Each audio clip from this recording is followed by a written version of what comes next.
You are about to witness history in the making.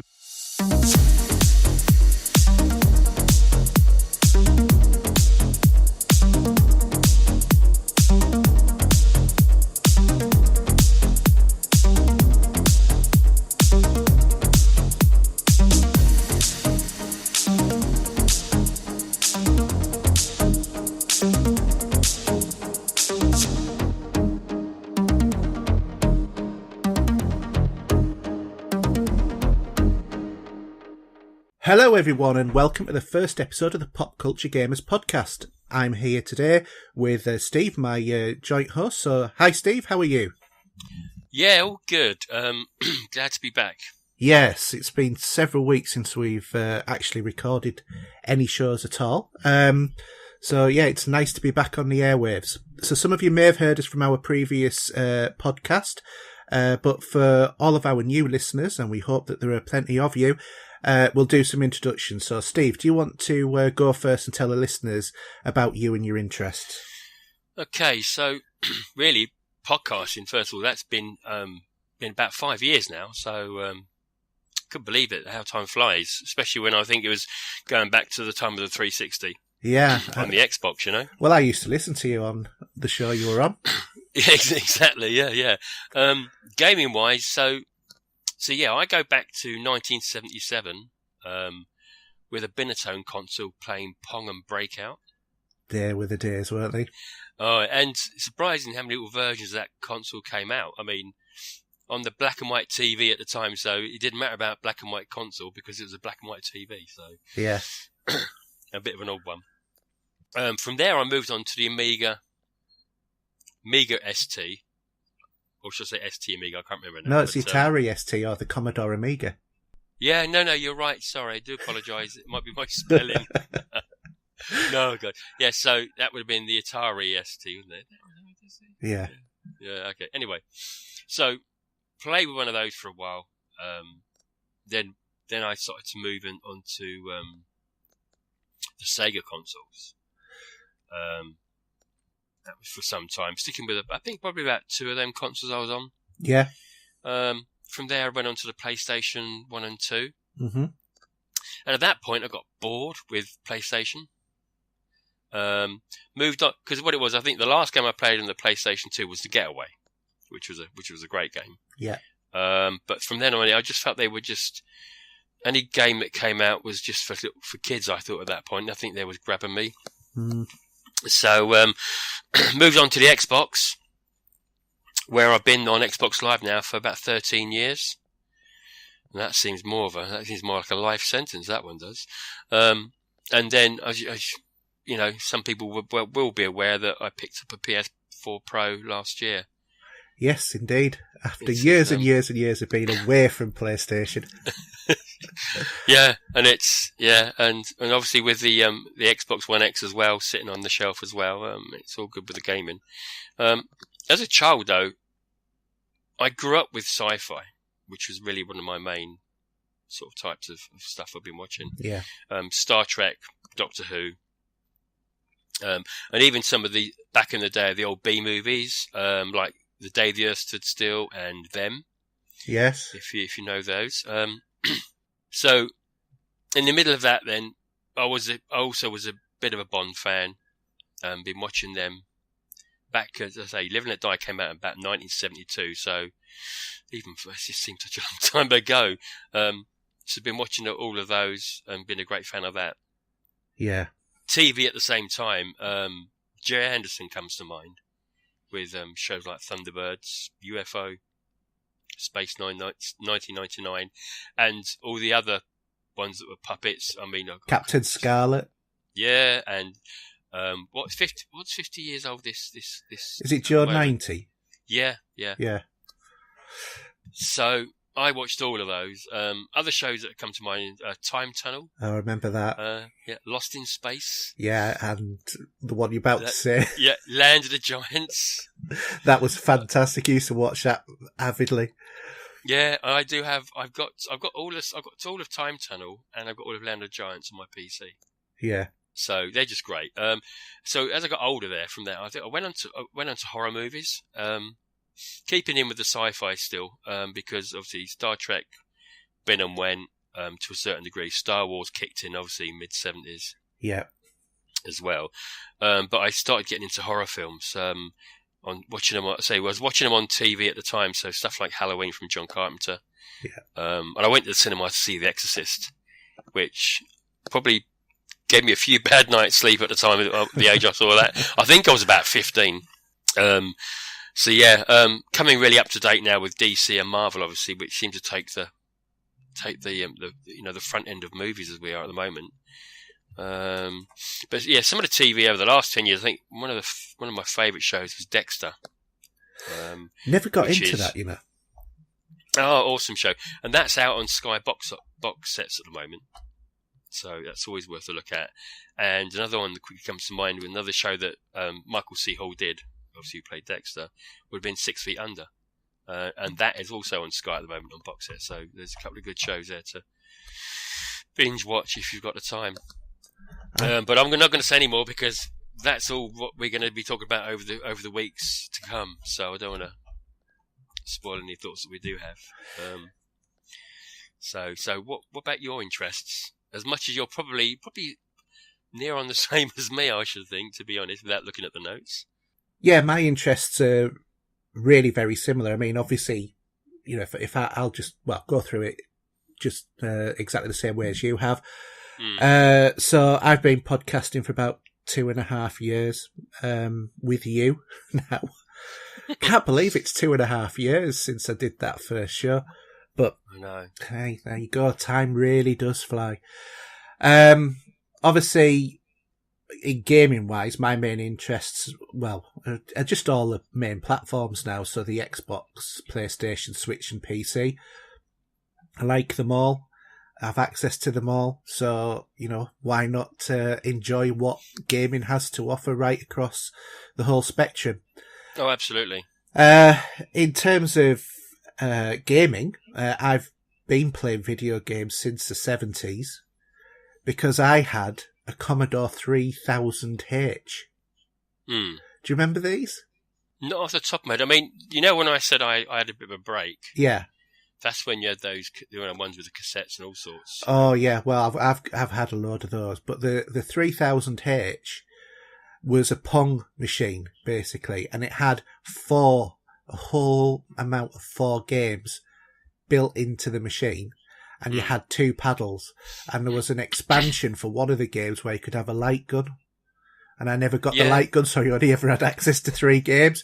But that wasn't really a problem because the power pack melted in 2 days.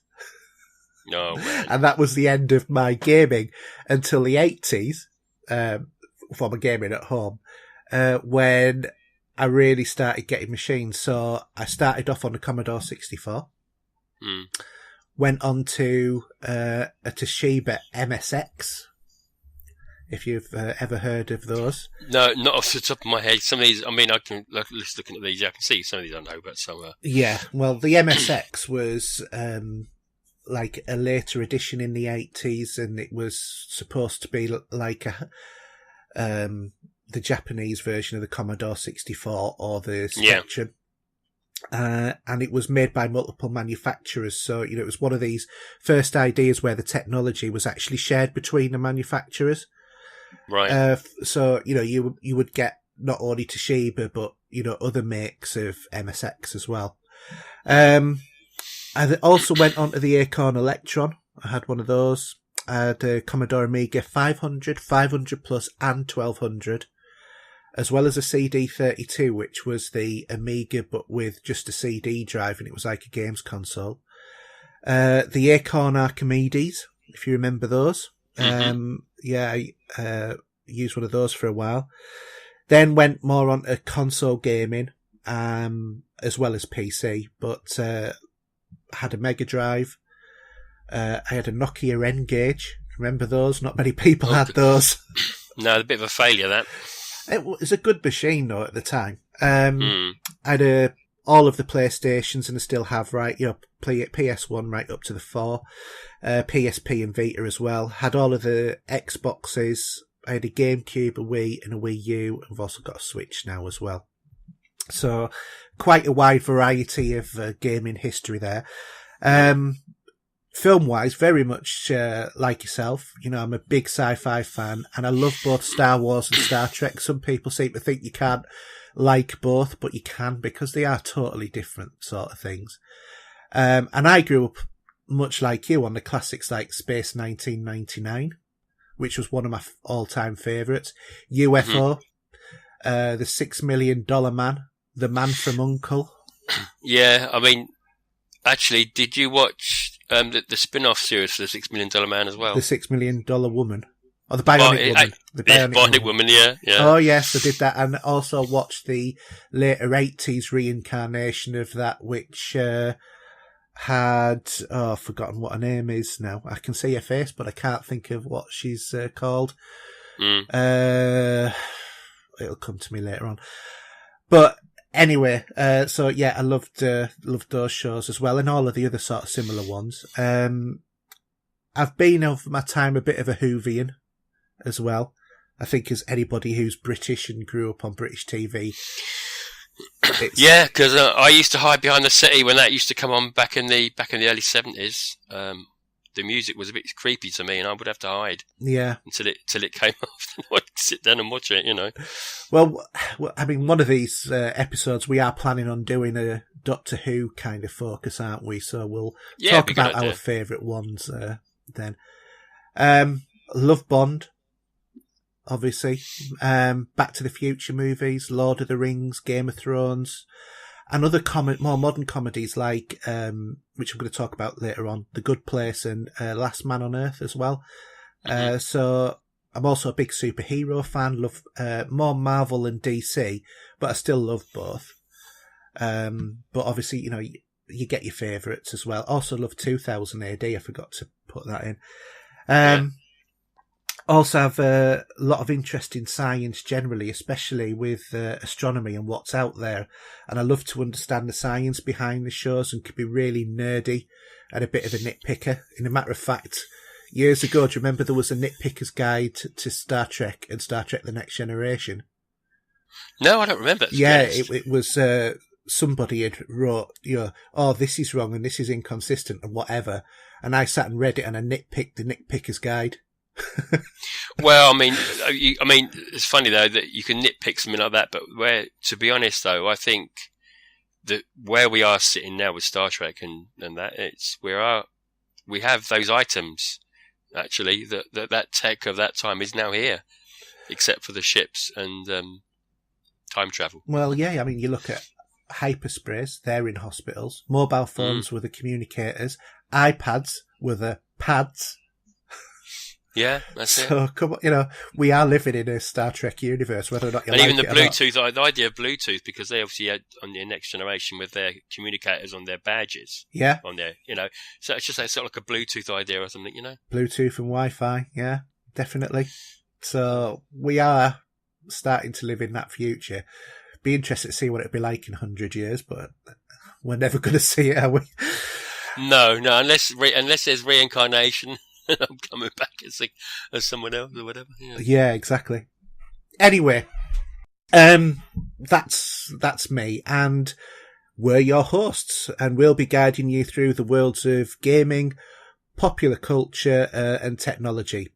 So I think what we'll do next is we're going to cover what we're going to look at each week, and each podcast will talk about gaming this week. So this is going to look at news, charts, what are the latest releases, what's on Go, PSN, games, and our other gaming activities, so what we've been playing.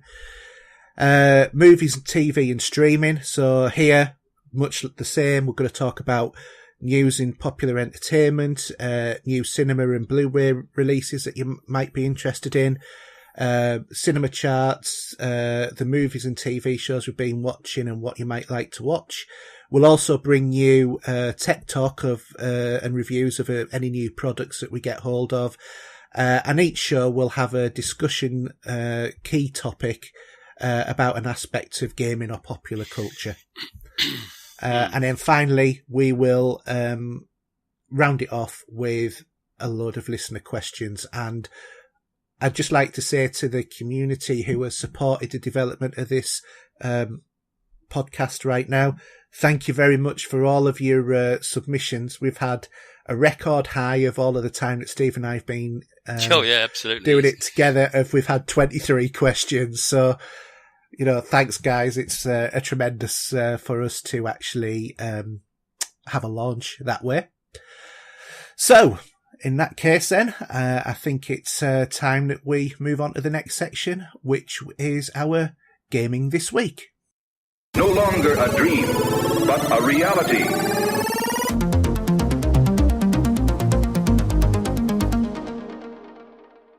All right, so Gaming This Week. Well, the only bit of news that I've got is about the Switch, interestingly enough. So, having sold 10 million Switches, Nintendo is piloting new peripherals in the form of cardboard. Sorry? So I've not seen this story. I did have a look at the notes, but I thought you are joking me. No. Evidently, Nintendo is piloting cardboard peripherals. The idea is to remove the focus off the screen and to get people facing each other. So Labo, I believe it's called, will be available in 2 versions, a variety kit with cardboard parts for making remote control cars, houses, fishing rods, motorbikes and pianos, and a robot kit which will let you don your very own wearable cardboard robot suit. But didn't we do this as kids when we used to have make a robot and put a box on our heads? Well, you just wanted your mum and dad to get a delivery to get a bit of cardboard, but all of this, it's all printed off and designed Crazy. and whatever. So, I mean, I know that, your kids have grown up and moved out, most moved out, but,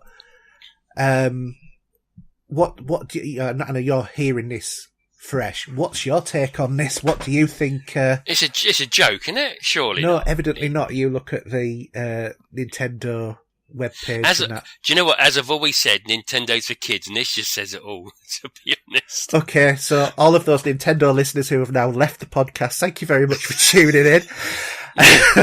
We'll see. I mean, let's see how this develops. I mean, who knows, I have to admit personally, and I'm speaking as a father of a 10-year-old with a Switch, this is a tremendously bad idea. Cardboard lasts about 5 minutes in the hands of kids. Yeah. If they were going to do this, what it should have been is a hard plastic that you could, build, because that's part of the idea behind this, from what I've seen, is that you cut the shapes out and then you build them together.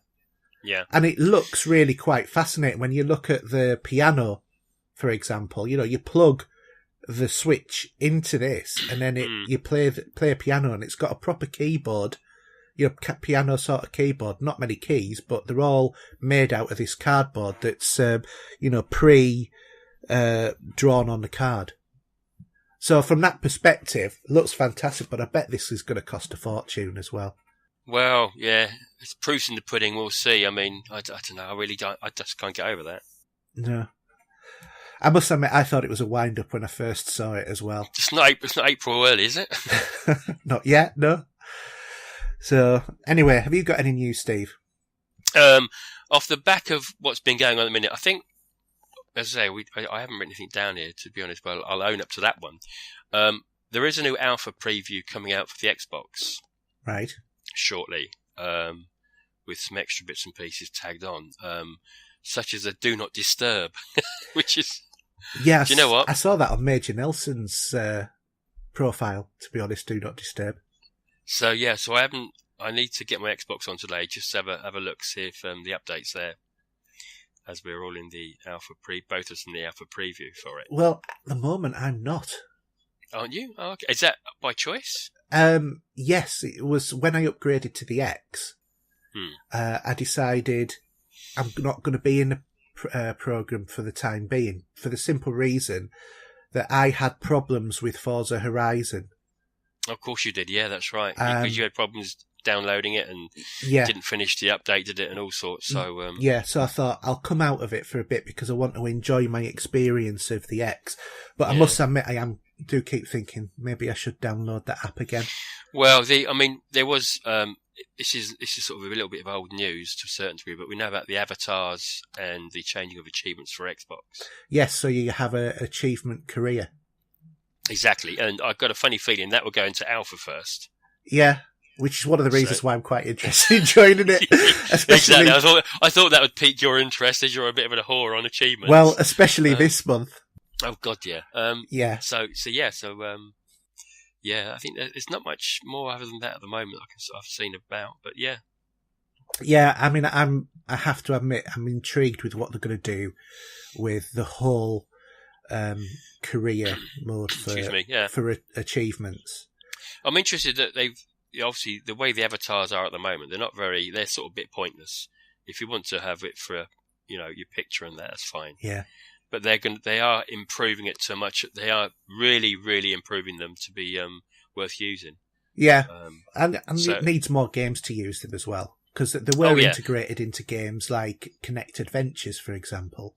I mean, I did have my Red Dead T-shirt, for example, and stuff like that come from the game for doing certain things. So, well, I mean, my avatar's still got a blue lightsaber with Han Solo's outfit on.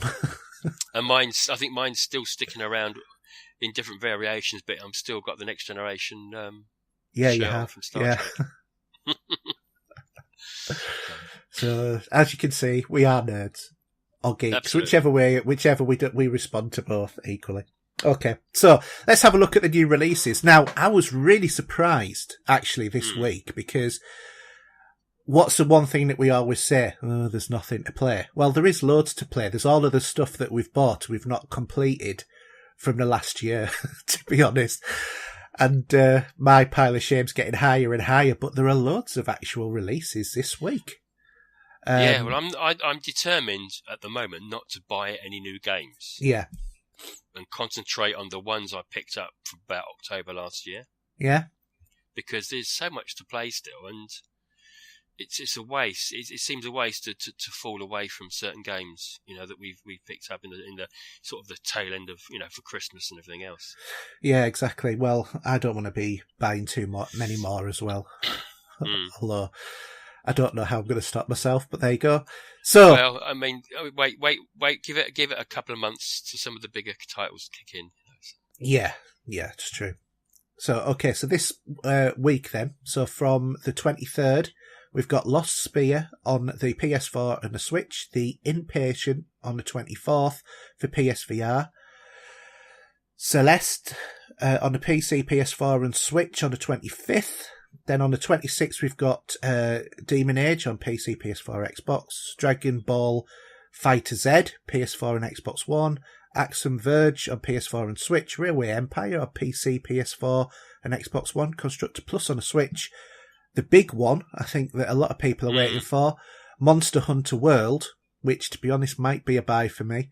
PC, PS4 and Xbox One. I've not even tried the beta, to be honest. No, neither have I. But looking at it, it looks pretty good. The Binding of Isaac Afterbirth on the PS4 and Rocket League on the Switch. So, some not a lot in there, to be honest, that I'm interested in, but I'm definitely interested in Monster Hunter World. Yeah, I would if I'd had VR, I would say The Impatient. Yeah, but I think that's the one from Supermassive Games, if I'm right. Yes, I believe it is. So, being a fan of them from what they've done with Until Dawn and Hidden Agenda, but there you go. But then it's funny, some games do get a non-VR patch. Yeah. When they're like Star Trek, for example. Which I think I could be tempted by that at some point, Yes, yeah, because the Star Trek, is it Bridge Crew, is now not VR for the PC. And PlayStation. Oh, is it not on the PlayStation as well? I just thought it was PC. The patches for both. Right, because the other thing as well is anybody who's got Microsoft Windows Mixed Reality it's also available on that platform now as well, which is a VR platform. So yes, yeah, and it's good. Interesting. Yeah, we might talk about that a bit later. Yeah, briefly. So, charts this week. The charts are... The number one is really unusual. So, at 5, we've got Mario Kart 8 Deluxe. 4, we've got Assassin's Creed Origin. At 3, FIFA 18. And at 2, Call of Duty World War 2, which I'm going to talk about later on. But this one really surprised me. Evidently, top of the charts this week is GTA 5. Is that because of its latest add-on? Most likely. But is there any gamer in the world who is either old enough to play it or has the parents allowed them to buy it, not got this game? I mean, it was one of the highest grossing games of all time, isn't it? It's amazing that this is still in the charts after so long. I think I've actually deleted it off my hard drive at the moment. I've not been playing it, so... Yeah, no, I haven't been playing it either, but mine's still sat on the hard drive. So... Okay, well, that's the charts this week. So, Steve, do you want to go ahead and tell us what you've been playing? Yeah, it's been a bit odd, really, because obviously since our break from Christmas, I've been trying to concentrate on certain games. Actually... I'll go to my second one first, actually, because Hidden Agenda, as we said by Supermassive Games, who made Until Dawn, they use the play link with the mobile phones. Yes. And obviously you're solving a crime story. I've now completed it 3 times, and to be honest, it's quite incredible that each time I've played this, I haven't had the same conclusion. So the outcome's been different. And have you been making the same choices? No, I haven't. Right. Because I've been trying. Obviously, the way we want to get to the end of the story, I don't want to really talk about the actual story itself. But the conclusion you want to get to, I haven't got to yet. It's really, and it's been great. I mean, it's still got more plays in it. Yeah. And is the story significantly different each time? It's exactly the same story. No, I mean in terms of the way it unfolds. Yeah, there are different things have happened because I've died twice differently at the end of the game and got thrown into jail. So right. Worked that one out. But you play a cop. I know. And a district attorney. I know. It's mental. I mean, what is really good is you have not tried the cooperative mode in there. We've had like 3 of us playing that over Christmas. Yeah. And what's really good about this is you're playing again the same story, but you're playing against each other. Yeah, one of you has a hidden agenda, don't they? Exactly, and that is really good because for example, if I've had a hidden agenda, like I mustn't take someone out for a drink, I've got to try and branch out a storyline to do that, while the others are trying to work out who is the hidden agenda. Doesn't work when there's only 2 of you playing, though, does it? No, but we've been playing with 3 or 4 of us. Yeah, that's better. And it's brilliant. And what you're doing is when you go to look for clues in a room, you're all looking for the clues. So if you click on it, you get the points for it. Right. And what that does, it gives you like a wild card. So if someone wants to say this about the story and want to go down that route, you can put your wild card and say, no, I want to go this way. And then someone else will bring their wild card. No, I want to do that. And you're all throwing your wild cards in to take it on the line you want. And I think you can sometimes work out that if someone's using all their wild cards to keep it one way, you might think, well, they may have the hidden agenda on it. Mm. But it's brilliant. I love it. And I wish Telltale could maybe go down this route to a certain degree with the gameplay. Well, they do have crowd playing. Mm. Not that I've ever tried it. Yeah. But, yeah, and I mean, I've played Hidden Agenda as well. Have you finished it? No, not yet. Okay. But it is fantastic. And the integration with the iPad and or tablet, whatever, is really good. Mm. It does feel a little bit juddery. I don't know what that's about on mine, but in terms of the iPad interface, I mean. Yeah. Well, I've had an update recently on my Android phone. Yeah. And the game's had an update as well, so I'll give it another try, because I've also got the Planet of the Apes one as well.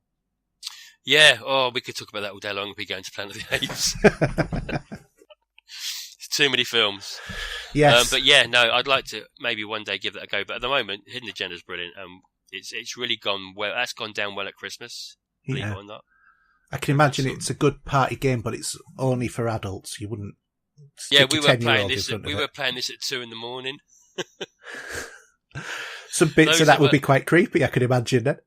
Oh yeah, we had all the lights out, and they're sitting there drinking alcohol. You know what I mean? It's it's great fun. I love it. Yeah. So if I go to something else quickly. Yeah. So another game that I've been playing over this break we've had is Alien Noir. Funnily enough, I've been playing exactly the same game. Oh, have you? Oh, look at that. So this is a remastered edition. Yeah. So we can go back. I mean, I finished it first time round on the 360 with all the DLC and enjoyed it that much that I'm on a second rip. So without going into too much detail, because I think we all know where we go with this, I've actually completed the patrol desk section. Yeah. Completed the traffic, and now I'm in homicide. You're a little bit further on what I am. Yeah, and I'm about halfway through homicide at the moment. It is a little bit different because they've changed the 4 choices you get. It's more renamed rather than changed, though, isn't it? Yeah, well, that's it. As in change, as in the renaming of whether it's truth or or cues or whatever. They did tweak that slightly, but nevertheless, it's still a great game. It looks gorgeous in HD. Shall I say in 4K, whatever it is. Do you think as a remaster, though, they could have done a little bit more with the graphics? Well, what they could have done, but it would have taken too much time, would have probably populate the city more. Yeah. Because sometimes, I mean, if you're going out to one side of town, it's a bit quiet. You don't see a lot running around. There is a bit more going on in the centre. But other than that, I mean, no, it's great. I mean, I just love that game, how it works, the idea of how you get the clues. If you listen out for the tune, you've gone through all the clues when you're looking at on a murder scene. Mm. So you get that sort of ding dong in the background. Yeah, I'd forgotten all of those little audio clues. Yeah, no, it's brilliant because you think right, well, I've found everything. You're looking at the body, you pulled them over, looked in their wallets and whatever. Then the da-da-da-da-da comes up. You think, right, that's it, I'm done. Let's move on. A brilliant game, really good. I like it. Yeah, and there's a couple of awkward achievements in there, isn't there? Like the star hunting or whatever it is, where you've got to drive around and find all the points of interest in Hollywood. Yeah. I mean, they're pretty easy to get eventually. I mean, you only got to drive around, and as you progress through the game, you get most of them. There's one achievement actually I do want to go for, where you've got to hit a certain speed for so long. Mm. I haven't looked. I mean, that's my nearest one I need to go to as it pops up on the screen. So for like yourself, that you go through them all. I mean, I've got the 5-star achievement. Yeah. For completing a different crime that you solve. But I love it. I love the music in it. It's funny because when I want to talk about a film later, this all just comes together with something else I've been doing this week on another movie I watched. I just love the era. Yeah, and it's got great style in that era as well. Absolutely. And it's funny. So the music you get in the cars when you're driving around, because it's the 1940s, isn't it? I think. Yeah. Top of my head. There was a record that was playing on the radio, and it was straight out of Fallout 3. For a minute, then I sort of had a flashback that I was on the wasteland, but I was driving a car in Hollywood. Yeah. Totally bonkers, but yeah, love it. Really good. Yeah, I must admit I've enjoyed my time on it as well, and I played it on the 360 as well. I know that people say, get sick of doing HD remakes, but actually, for some games I don't. If it's a good game, it's quite nice to play it looking better. because it's normally years since we've played these games. Well, yeah, because if we're talking 5 years ago with a 360 now, Yeah. do you know what I mean? It's a fair chunk of time, and there are people that weren't playing games or weren't old enough maybe to play certain games that are just picking us up first time round. Yeah, exactly. So I think it's still a good idea to do that. Yeah. Yeah, I mean, I enjoy the remakes, the Ezio collection as well for Assassin's Creed. I've got to go back to that when I get the chance. Yeah, too many games and not enough time. Well, for some of us that is at the moment, but not for much longer. But last day today. Yeah. Yeah. Well, I'm off for a week. I've got the week off, so I'm pretty good. So yeah. So the last game I want to talk about really is just a little bit more about my game of 2017, which is Persona 5. Yeah. And I know you will never ever get to play this game. It won't. Maybe what I should do is you should watch me play this on the PlayStation. Yeah, maybe, but I'm just not convinced. I'm not into that whole style of game, to be honest. No, I mean I'm actually, as we speak now, I'm actually 72 hours in. Good grief! On and at the moment, from where I am in the story, I've had this. Obviously, as you know, you're a school kid. Yeah. So you have to go to school. And we just had the summer break and we had a school trip to Hawaii, which was pretty good. And I got to say, as a fan of anime, the little video clips they throw in there, which are straight out of watching an anime cartoon, yeah, they're really good. It really really works well. So you have, as you know, when you're doing this is a turn-based fighting in the story. I've maxed 2 of my party out. And when you max them out, the first one, you sort of fall in love with. Yeah. So I've done that with Anne, and I've now actually maxed out my second character, which is my school teacher, and fallen in love with her as well. So I'm cheating on my first, one with my school. But the thing is, though, with the school teacher, her trait. Are you sure that this isn't called Infidelity Simulator? Well, what's great is that what you can do is you can ask her around. She'll come round and give you massages. Okay. And that eases the tension from after you've just done one of your missions in this other world that you're in, when you're fighting all these baddies and you're trying to go through the palaces, which I know if I'm talking a load of gobbledygook to some people. Yeah. But yeah, so I'm halfway through my 5th palace, so I'm over halfway. And there is a new game plus for this. So are you going to do the new game plus?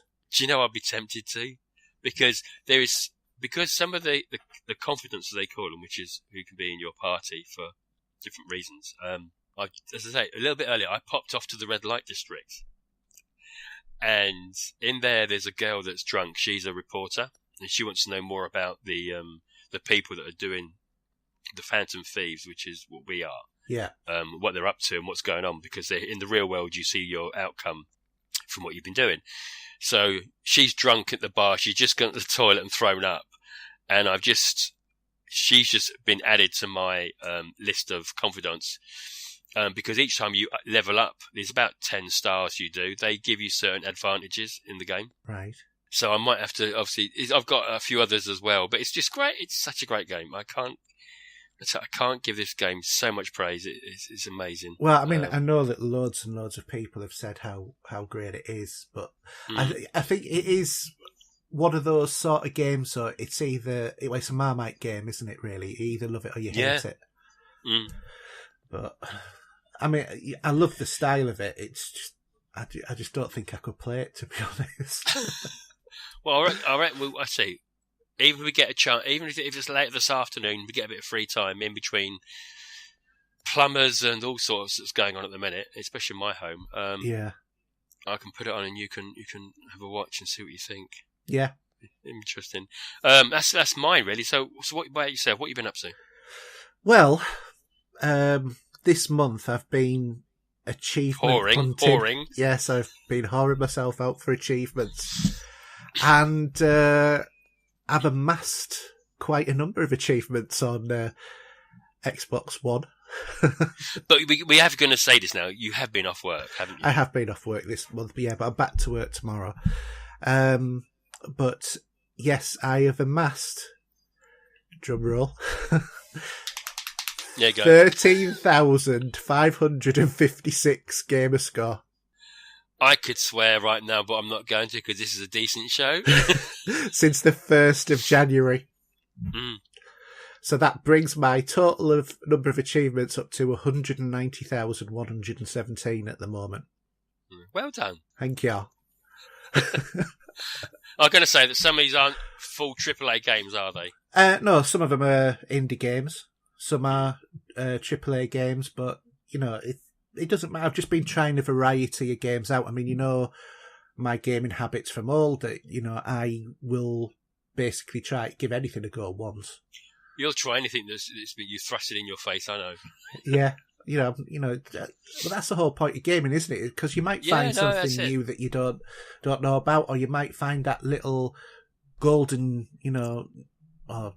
little diamond in the rough in the indie market. And I've found loads of games like that. But yeah, I've just had a bit of a whale of a time with it, to be quite honest with you. And I have to admit, and this is, as I know some people are going to go, yeah, right, but I haven't really tried my hardest and haven't spent every waking moment either. No, of course you haven't. No, I haven't. I could have probably got another 7,000 or 8,000 if I'd have done that at least. But, you know, I was aiming for, I wanted to do 15,000 by the end of the month. I think I'm going to break that target. Hopefully. But anyway. We'll see. I mean, there's me concentrating on one certain game where I'm putting like 70 hours in. Yeah. I know it's not achievements because it's on the PlayStation, but yeah. You know, I've got loads of Xbox games that need sorting out for that. Yeah. I won't catch you up, but you know. Well, I mean, what I do is, you know, as you know, is when there's an Xbox sale on, you know, the deals, I'll have a look and go, a couple of quid, I'll pick that up. £5, I'll pick that up, you know, and I'll get these, you know, cheaper indie games, or there might be AAA games that have just reduced massively down and I've never played them before. And then I'll have a go on them. And, you know, there's been quite a few. Obviously, we've had the Christmas sales and stuff like that, but, you know, and also I've been catching up on a few of my Telltale games because there's been 2 or 3 in there that I've there are thousands of PCs, aren't they? Really, you can play them, you never get it. So yeah, exactly. But 1,000 in games, I think I've done 8 or 9 this month. That's good, isn't it? So, you know, 4,500 on odds and sods sort of. Don't burn yourself out though. No, I might go over to PlayStation and do trophies next month. I don't know. I haven't decided yet. But anyway, so what I've been playing then. Well, Call of Duty Infinite Warfare, gone back to that, believe it or not. Yeah, I've been told about getting this at some point when I can afford, when I've got some spare cash. Well, you should have got it a couple of weeks ago because I picked it up on Xbox again for a £5 in Tesco, brand new. Well, actually, no, I could have bought it for a £5 brand new, but I actually paid a tenner and got the Legacy Edition. So it came. You should have told me. I got you to get a couple. I did. But yeah, so I got the Legacy Edition, and the reason being is if, you know, Chris CJ from our old Destiny Fire team when we used to play, the 3 of us. And my work colleague, actually. And your work colleague, yeah. Chris left our fire team because he became a dad and he's got to do the priorities. So we're not hurt, really. No, of course not. But, you know, I'd been talking to Chris and he said that he was playing Infinite Warfare with, you know, his friend on multiplayer. He said, based on the recommendation that I'd given in a previous podcast about, you know, how good the gameplay is on that particular version of the game, and he's having a whale of a time with it. So I said, oh, well, we'll have to have a bit of a meet up online and have a chat and have a laugh. So we did. And that's right. He told me that the other week, actually, Colin. Yeah, it was really nice, actually, because it's so funny because it was kind of a bit of a one-sided chat because he knew everything that was happening in my life because he'd listened to previous podcasts. But, you know, he was talking and he said something and I said, so have you got an ex? He said, oh yeah, didn't you know? I said, no, because we haven't really chatted for ages. I've not mentioned it. To be honest, I've not even mentioned it, and we haven't spoken about him for a while. So so it was a bit of it was a bit strange at first, but it was really nice. So we've had a couple of sessions going on there. So what's happened is that we've gone into areas of Call of Duty that I've not been in before. So particularly looking at Spaceland, which is our Zombies in Spaceland, and the multiplayer, because I only actually played the campaign on Call of Duty originally. So, on the passing, did you not play a lot of multiplayer with Call of Duty games, or? No, I've never played multiplayer on Call of Duty, to be honest. Oh, okay. I used to love it, actually. I mean, that's some great times. Actually, so with Chris over the years, we've had some good blasts. Yeah, see, for me, the whole thing, I always thought you had to have all of the maps and stuff like that. Do you know what I mean? It's never dipping in, and a couple of times that I had dipped in before, I soon got my backside handed to me. Okay. Because, you know, I was jumping in late, and obviously I'm jumping in way late on Infinite Warfare, but in a respect, you know, for multiplayer, I'm not familiar with the maps or anything, but I didn't do too bad for, I think, first foray through when I was up against people who'd, like, you know, prestiged several times. Yeah, I did that. I think I didn't prestige that many times, but I did actually do that, you know. Yeah. But actually, talking about shooting, remind me to say something about Destiny as we finish this bit, because there's something I want to mention. Okay. So, well, just say, in terms of the game, you know, I've got a few Kingslayer medals, which I think is when you kill the lead person in the game, isn't it, or something like that? Yeah, something like that. They do. I think over the years they've changed what they call them, but they have these, you know, certain medals that you get when you're playing. Yeah. Through the game. The game itself is really quite heavily loot crate orientated, you know, as you expect from games these days. But you can earn keys to get loot crates. Okay. So, you know, as you rank up and progress, and also any loot crates that you earn any keys that you earn in Zombieland, you can use in multiplayer as well. Yeah. Now, the couple of times that we've played, we've started off in Zombieland more because I asked, to be quite honest. But I personally prefer the Zombieland because it's co-op.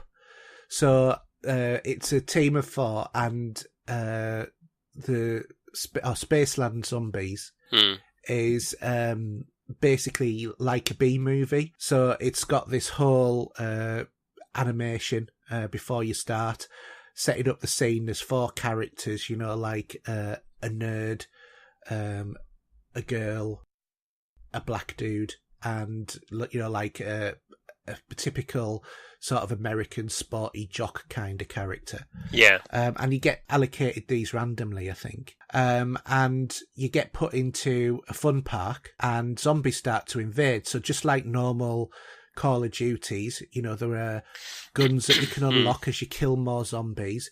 And you can also unlock doors to get further into Spaceland. And the further you go in, the more access to different stuff that you have. And zombies just keep coming in waves. You can block up all of the areas, just like you can on other ones. I remember, back in the day, you used to be able to, when you had your first wave, then you go to each window and you put a load of wood across there and bang it on there so it would be in place, so you could. Yeah, you don't really have time to go to all of the windows, especially when you start really opening up the area. You can also go to a gun machine and get a resurrection gum or something similar. Yeah. Which is right at the entrance. So if you do die, you go back to the foyer of the cinema where the film's being shown, because you're in a film. Yeah. And you can actually go and play arcade games in the foyer. So there's like shooting ones and pinball and arcades and stuff like that. And then you go through a portal and then you go back into the game. Pretty cool. Yeah, and to be honest, it's great fun. You know, it's nice not to be going against everybody, you know, but to work cooperatively. And it does also go for some quite funny times as well. I think we've had a few laughs at that. When you shoot certain zombies, they'll drop tokens and you can take those tokens to a token machine, and then depending upon what tokens you put in, you get different things in. So, for example, I had one where you put laser barrier on a window, so any zombies that came out, they got decapitated with the laser barrier. One of the other, I can't remember who it was, whether it was Chris or who, put down a gun turret. They'd got one of those. Yeah. So, it was really good. Really quite enjoyed that mode. But multiplayer, I mean, it's great, but it's hectic and it's fast. And if you don't know the maps, you're going to be on a bit of an uphill struggle. And it is a bit of an uphill struggle when you first start. But that's the problem with coming in so late to all of these sort of games. Yeah, I mean, it's all right, though. You're enjoying it. That's the main thing, you know what I mean? Yeah. And obviously, you get, the more that you play either mode, you get, like cards and different sort of perks to unlock. So it's good, really enjoying it. Oh, you can also bank money, and there's also tickets and that in Spaceland as well. So there's lots of different mechanics at work in there. And it's really good. I think it's Call of Duty, kind of, people getting a bit sick of it. And I think a lot of people have given Infinite Warfare a bit of a wide steer. And it's actually, well, it's one of my favourite in the whole of the collection. Well, it's funny because I haven't played a Call of Duty since Ghosts, probably. I thought you'd played Modern Warfare. Oh, Not the Modern original. Warfare, Advanced Warfare. Oh, the original, you mean, back in the day? No, Modern Warfare was the original one, wasn't it? Wasn't it Advanced Warfare where you had the mech suits? I can't remember now, but it just seems such a long time ago. It really does. Yeah. Seriously, you should look for this cheap, because it is an enjoyable game, and it'd be really good if we could do Zombieland, because I've actually played Spaceland solo as well, which is blooming hard. Yeah. Because once you start to get to about level 8 or 9, those zombies start flooding in. I mean, really flooding in, and you can't escape them. And if you're lucky, you'll shoot one and it'll drop a nuke, and then it just kills all of the zombies that are in the park. Yeah, cool. So, well worth having a go. Next game, I'm going to talk about another Call of Duty game as well, and that one is World War II. So I've picked that up over the Christmas period as well. I'd like to play this, must admit, even just for the story campaign. Yeah. Well, I mean, obviously my first point is to play the story, and like I said, I've only just got it. I've not played it very much, but really enjoying the story so far. Obviously, you start on, landing on the beach, and you have to go and start attacking bunkers that are shooting at you and whatever. And in some respects, it is very Call of Duty. I remember reading and hearing about it was a bit tough getting through that first part of the story. Yeah, it is. And you end up dying a few times. Yeah, and to be honest, the one thing about Call of Duty in terms of it as gameplay is at certain points it doesn't want you to really shoot. It wants you to progress on. Right. And if you decide, I'm just going to sit here and shoot, it'll punish you. So when you first start the game, what it wants you to do is get to the bunker and blow up the machine gun in the bunker. So you want to just go from point to point to point, as you would do out of the water, on the beach, to wherever. Yeah, it's very formula in that sort of respect. But to be honest, that drives the story, so I don't have a problem with that, to be honest. What are the trigger points like in the games these days? Is it a bit better than it used to be? Because, Yeah, it's better than it used to be. But I've... the game, it looks absolutely stunning. I mean, I thought that Modern Warfare looked good. This looks better. Yeah. But they have had another couple of years on the development of it as well, don't forget. True. Getting used to the new machines and whatever. But it's a really great, enjoyable story. There are loot crates in this as well. For you to get, all of your different additional items which you pick up from the hub, I believe. I haven't actually done that yet, although I did get a a code from yourself. Thank you, Steve. Yes, So fine. the O2 priority moments, we're doing a offer of using a code to get some drops in the game, which give you access to certain, exclusive equipment. So I've got to pick those up.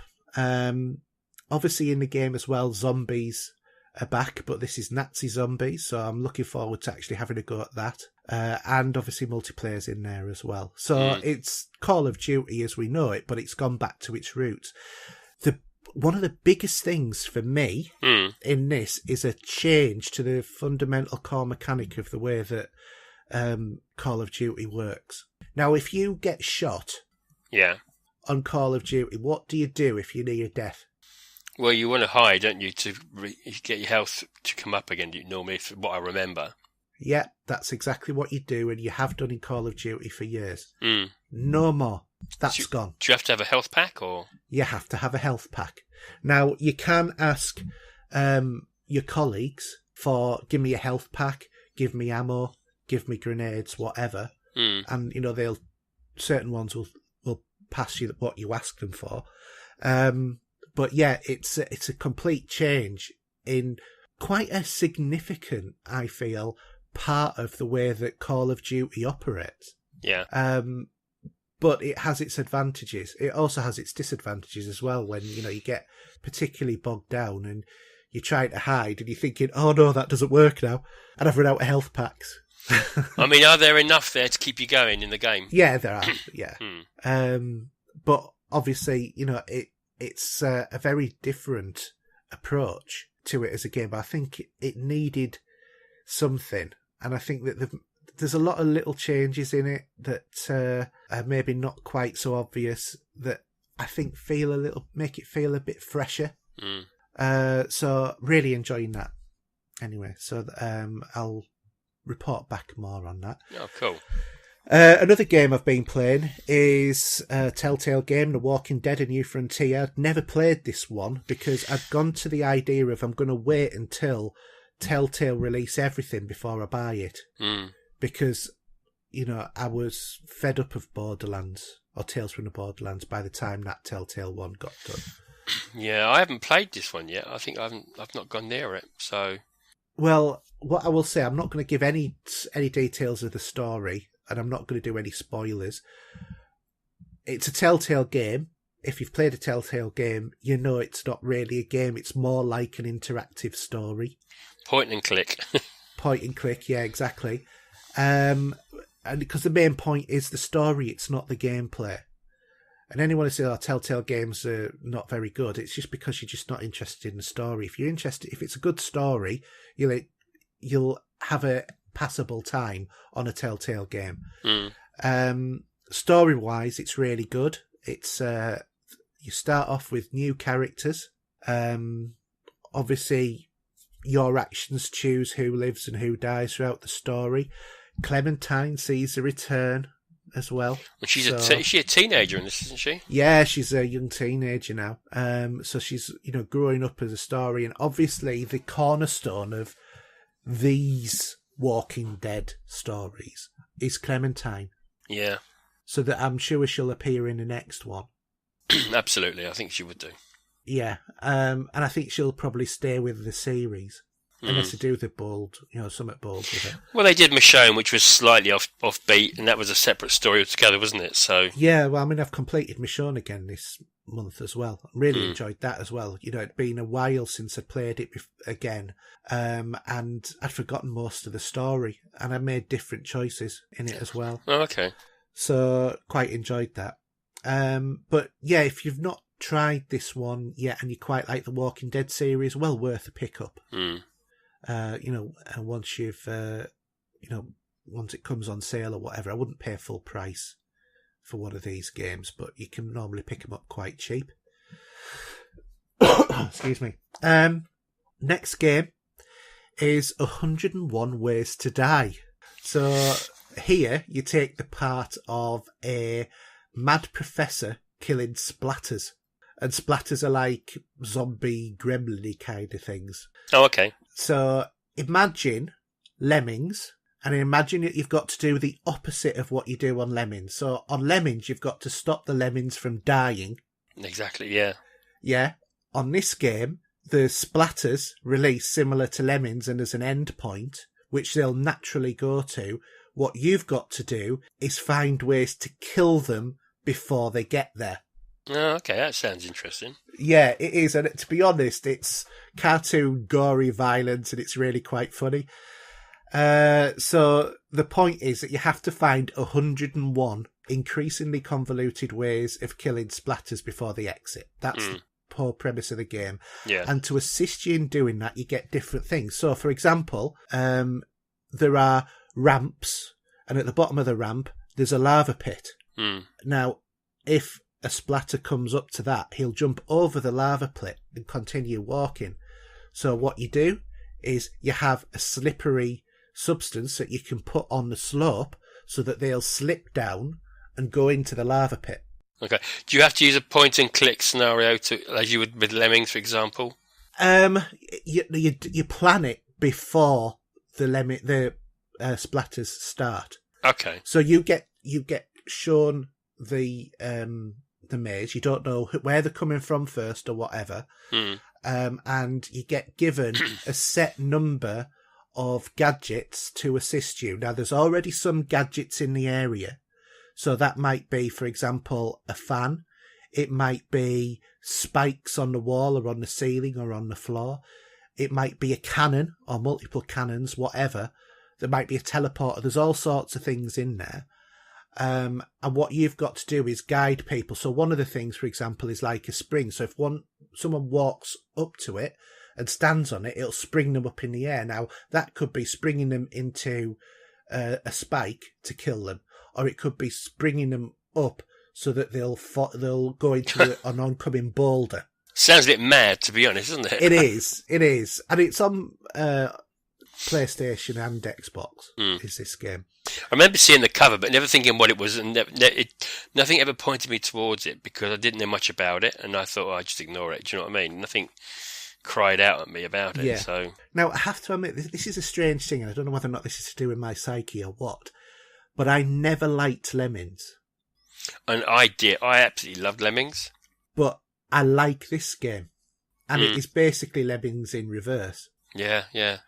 And the other thing about this game as well is you are given set objectives for killing a splatter. So, for example, you get a star rating at each level. And if you just, if a lemming survives and a splatter survives and you kill another one, then just because you killed them, you get a 1 star, so they're passed. But in order to get a 3-star rating, which is a top rating, you might have to make 1 fall into a lava pit and 2 being killed by the same boulder at the same time. Okay. Yeah, so it then means that you have to then start really strategizing and following the patterns and stuff like that. And some of, for example, some of the cannons and bombs are on a timer. So you can't just say, right, fire. You've got to prepare yourself. There's one where you have to drop something in order to ignite cannons and stuff like that. And that one, you have to time everything perfectly. Yeah. Otherwise, you won't 3-star it. So is it 101? Is it 101 levels then? I presume. No, there's 101 ways to die. I don't know how many levels there are, but you're split up into different areas. So, for example, there's like the basement, there's a laboratory, and there's other places for you to go to. But you have to unlock levels by improving your star rating. Okay, so you can go back and replay those levels to improve it, yeah? Replay them as many as you like. If you want to cheat on the some of the achievements, because some of the achievements are like, for example, kill 500 splatters, you can just repeat the beginning level 250 times. Do you know what I mean? Because there's 2 come out. So you don't, but who wants to earn gamer score that way? Not many people.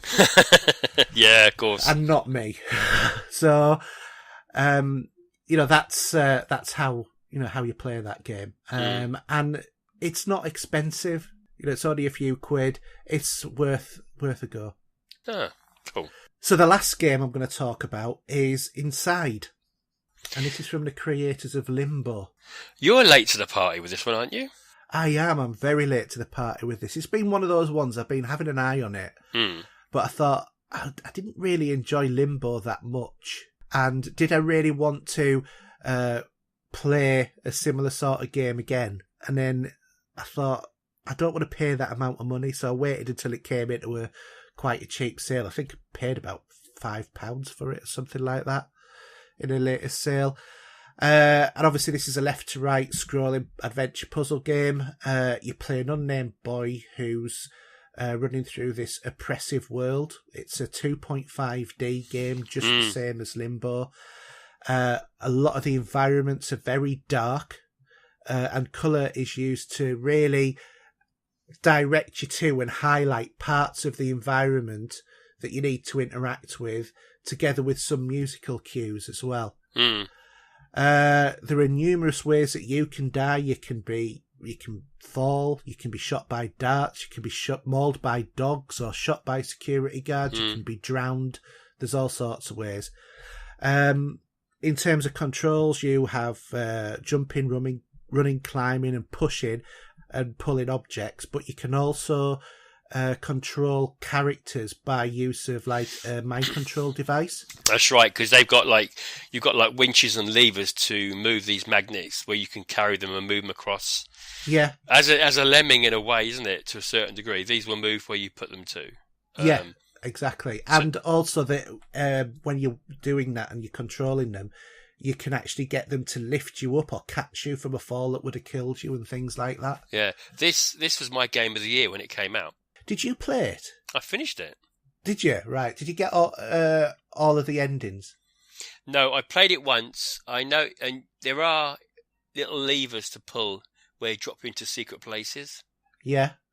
I only ever found the first one. Oh, I found all of them. Did you? Was it on numerous playthroughs or just one? It was on one, but I had to redo it because for some reason I'm getting problems with Xbox and achievements at the moment, which is really annoying when I'm trying to go for an achievement. Because are they slow? I mean, sometimes they used to slow pop, didn't they? Yeah, they either slow pop or some aren't popping at all. So, for example, Bridge Constructor, none of them have popped that I did recently, which is about 250 gamer score, so it's not an insignificant number of achievements there. But also, I was playing. What was the game I was playing last night or the night before? God, my memory's going so bad.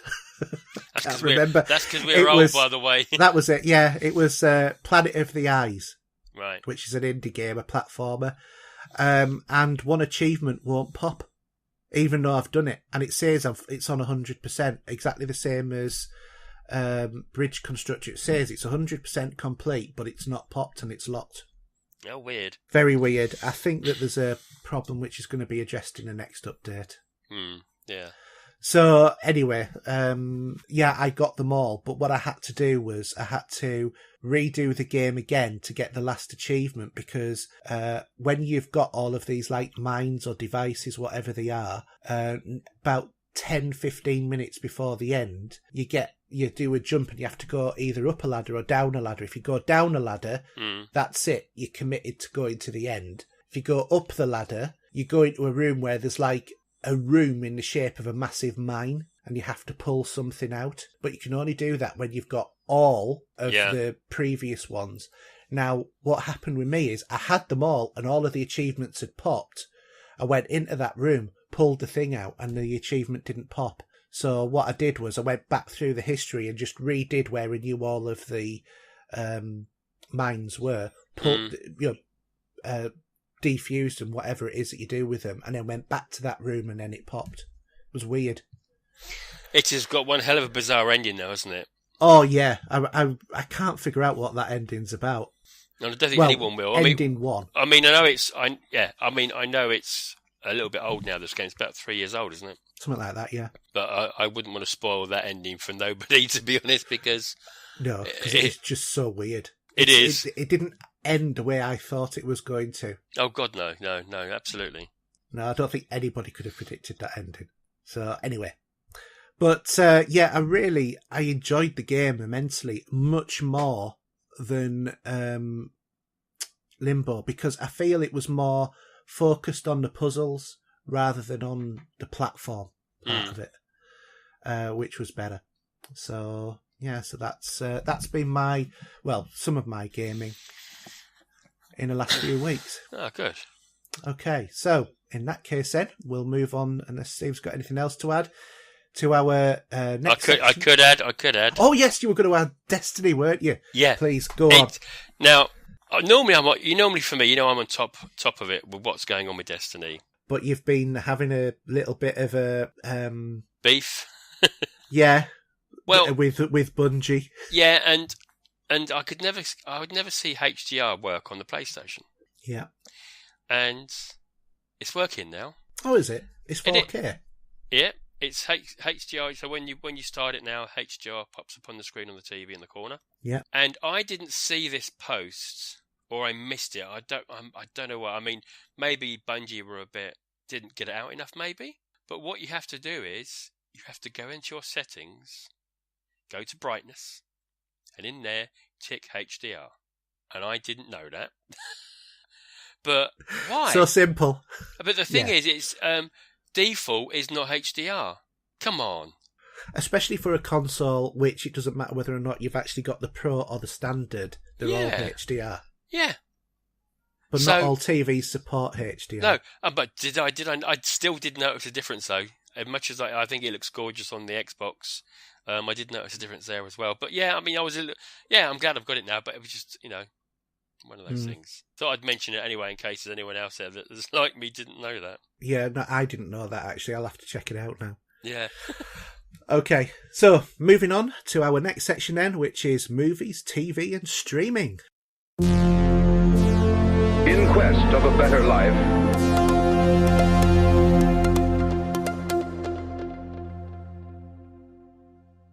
Right, okay, so I've only got one bit of news, or really point of discussion, really. And I don't know whether or not you've seen this, Steve, but... No, I think I've heard about it, but I don't know anything about it, so you can enlighten me on this one. Yeah, so, Logan Paul and his suicide video. So there's been a lot of controversy over the last few weeks about YouTuber Logan Paul, because he put on his YouTube channel a video of he was in a Japanese forest known as the Suicide Forest, and in there he filmed discovering an actual suicide. Somebody had killed themselves. Oh, I think I have heard about this, but I didn't know much about the outcome. Do you know what I mean? Yeah, and a lot of people felt his response to this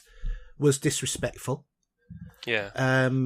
And he, after 2 days, took it down, and it's caused a lot of controversy with the way that YouTube manages content and whatever. So, like, for example, now they're evidently hiring people to manually view videos for advert insertion rather than an algorithm doing it, etc. And also, they're now like you had. I mean, this is not really movies, but to do with YouTube, they've taken away some of your funding ways of getting the funding, haven't they? Well, I'm not going to get any funding. No, not that I ever had any funding. You had that email, didn't you? Yeah, I had that email that said because I've not got 4,000 subscribers and 10,000 hours watched. Ridiculous. Which is, I doubt I'm ever going to get that, to be quite honest with you, unless suddenly we go viral. Yeah, I doubt that's going to happen, but here you go. Yeah, I doubt that has happened, two fat, middle-aged blokes talking about video games. Can you revert that fat remark? Thank you very much. Okay, horizontally challenged. Thank you, yeah, that sounds better. But let's face it, we're just, middle-aged blokes talking about what we're passionate about. So, we hope that people like it. But, I mean, really, I've seen this. I saw Buggy's response to it, Buggy2988. And to be honest, I like that guy. I think he's got quite a level head on him. I think sometimes he does sit on the fence that much, though, that he must get a pain in his backside. But it's it really is bad taste. Actually, what about the family of that thing? Oh God, yeah. I mean, it's just doesn't worth thinking about, to be honest. No, I mean, Logan Paul did apologise, did a YouTube about it, and said that it was to raise awareness of suicide or whatever. I don't know whether or not I believe that or not. That's a get out of jail card, I feel. Yeah, for me, what I've read, because I've not seen the video, because it's been taken down. You can still see the video online. But to be honest, I think it's quite disrespectful to go and watch that video. I don't have that kind of morbid curiosity. So from what I've heard, people don't really feel that it was originally intended for that. But, there are other ways that it could have been done anyway that wouldn't have brought in, somebody who's suffered so much. Do you know what I mean? So yeah. I think it's one of those things that's kind of the opposite side of what we do. Really, it's the darker side, and how a moment's bad judgment can have really quite serious ramifications for anything that you do. You've got to be so careful, and I think YouTubers generally have a responsibility in this kind of area. I mean, what do you think? Yeah, no, it the way the world's gone with everything now, with people having a phone connected to their hand for video, it does make a bit of difference these days. But yeah, no, it's a bit. I wouldn't. It's just I for what the guy did, he was totally wrong anyway. But yeah, hey ho. Yeah, well, interesting story. Anyway, I thought it would be good to just cover it. So, next up, then we'll have a quick think about a couple of Blu-rays that that are going to be released in the next week. There's the Tunnel Season 3 Vengeance, which is out next week. And also Doctor Who Christmas Special 2017. Saw that over Christmas. Yeah, well, it was on at Christmas, funnily enough. But yeah, that's what's out on DVD and Blu-ray. There's actually loads of DVDs and Blu-rays, but I think that those are probably the best two out of the lot that's been released this week. Yeah. At the cinema, few films are coming out. There's a new Bruce Willis movie, Once Upon a Time in Venice. Quite fancy the look of that one, to be quite honest. I've not heard of that one, to be honest. Yeah, it's about Bruce Willis going and rescuing his dog. Oh, okay. But there's a few big names in there as well, so it looks quite good. Downsizing, which is a new Matt Damon movie about shrinking people. I have seen the trailer for this. Yeah, that looks quite good. And I gotta say, the bit where they're shrunk and they've got a bottle of Absolute vodka on tap. Yeah. That just made me crash up. I really did. That's funny. Yeah, I did think it was funny as well. But quite interested to see what Downsizing is going to be like. On the 26th, there's 12 Strong, which is about Afghanistan and the Taliban and, fighting those. There's Maze Runner, The Death Cure, which is the latest in the series. There's the Last Flag Flying, and there's also the new Aardman animation, Early Man. So quite a lot of films coming out, considering the time of year. I was quite surprised. Well, I'd be surprised if you go and check out actually every week now. There is something, Oh yeah, but I'm not sure. I mean, there's a film you haven't mentioned there. Whether it was out last week or this week, was The Post. Which one was that? With Tom Hanks and Meryl Streep. Oh, what's the name of it? Can't remember. It's a Steven Spielberg film. Yeah, I can't remember the name of it though. Yeah, The Post. It's called The Post. Oh, The Post. Yeah. Yeah. Well, I only went from this week, so Okay, because it was hitting the rounds at the minute, and I know it was on a few chat shows and stuff over the last couple of days, but not sure where the week ends and starts, to be honest, with movies concerned. Yeah, yeah. So cinema charts this week. We've got Insidious: The Last Key, which has got 1.8 million gross. The Greatest Showman at number 4. I've not seen that one. 3 Billboards Outside Ebbing, Missouri. I think that one's won a few awards, that one, hasn't it, as well, if I remember rightly. Yeah. Jumanji, Welcome to the Jungle. 2.4 million that grossed on the weekend.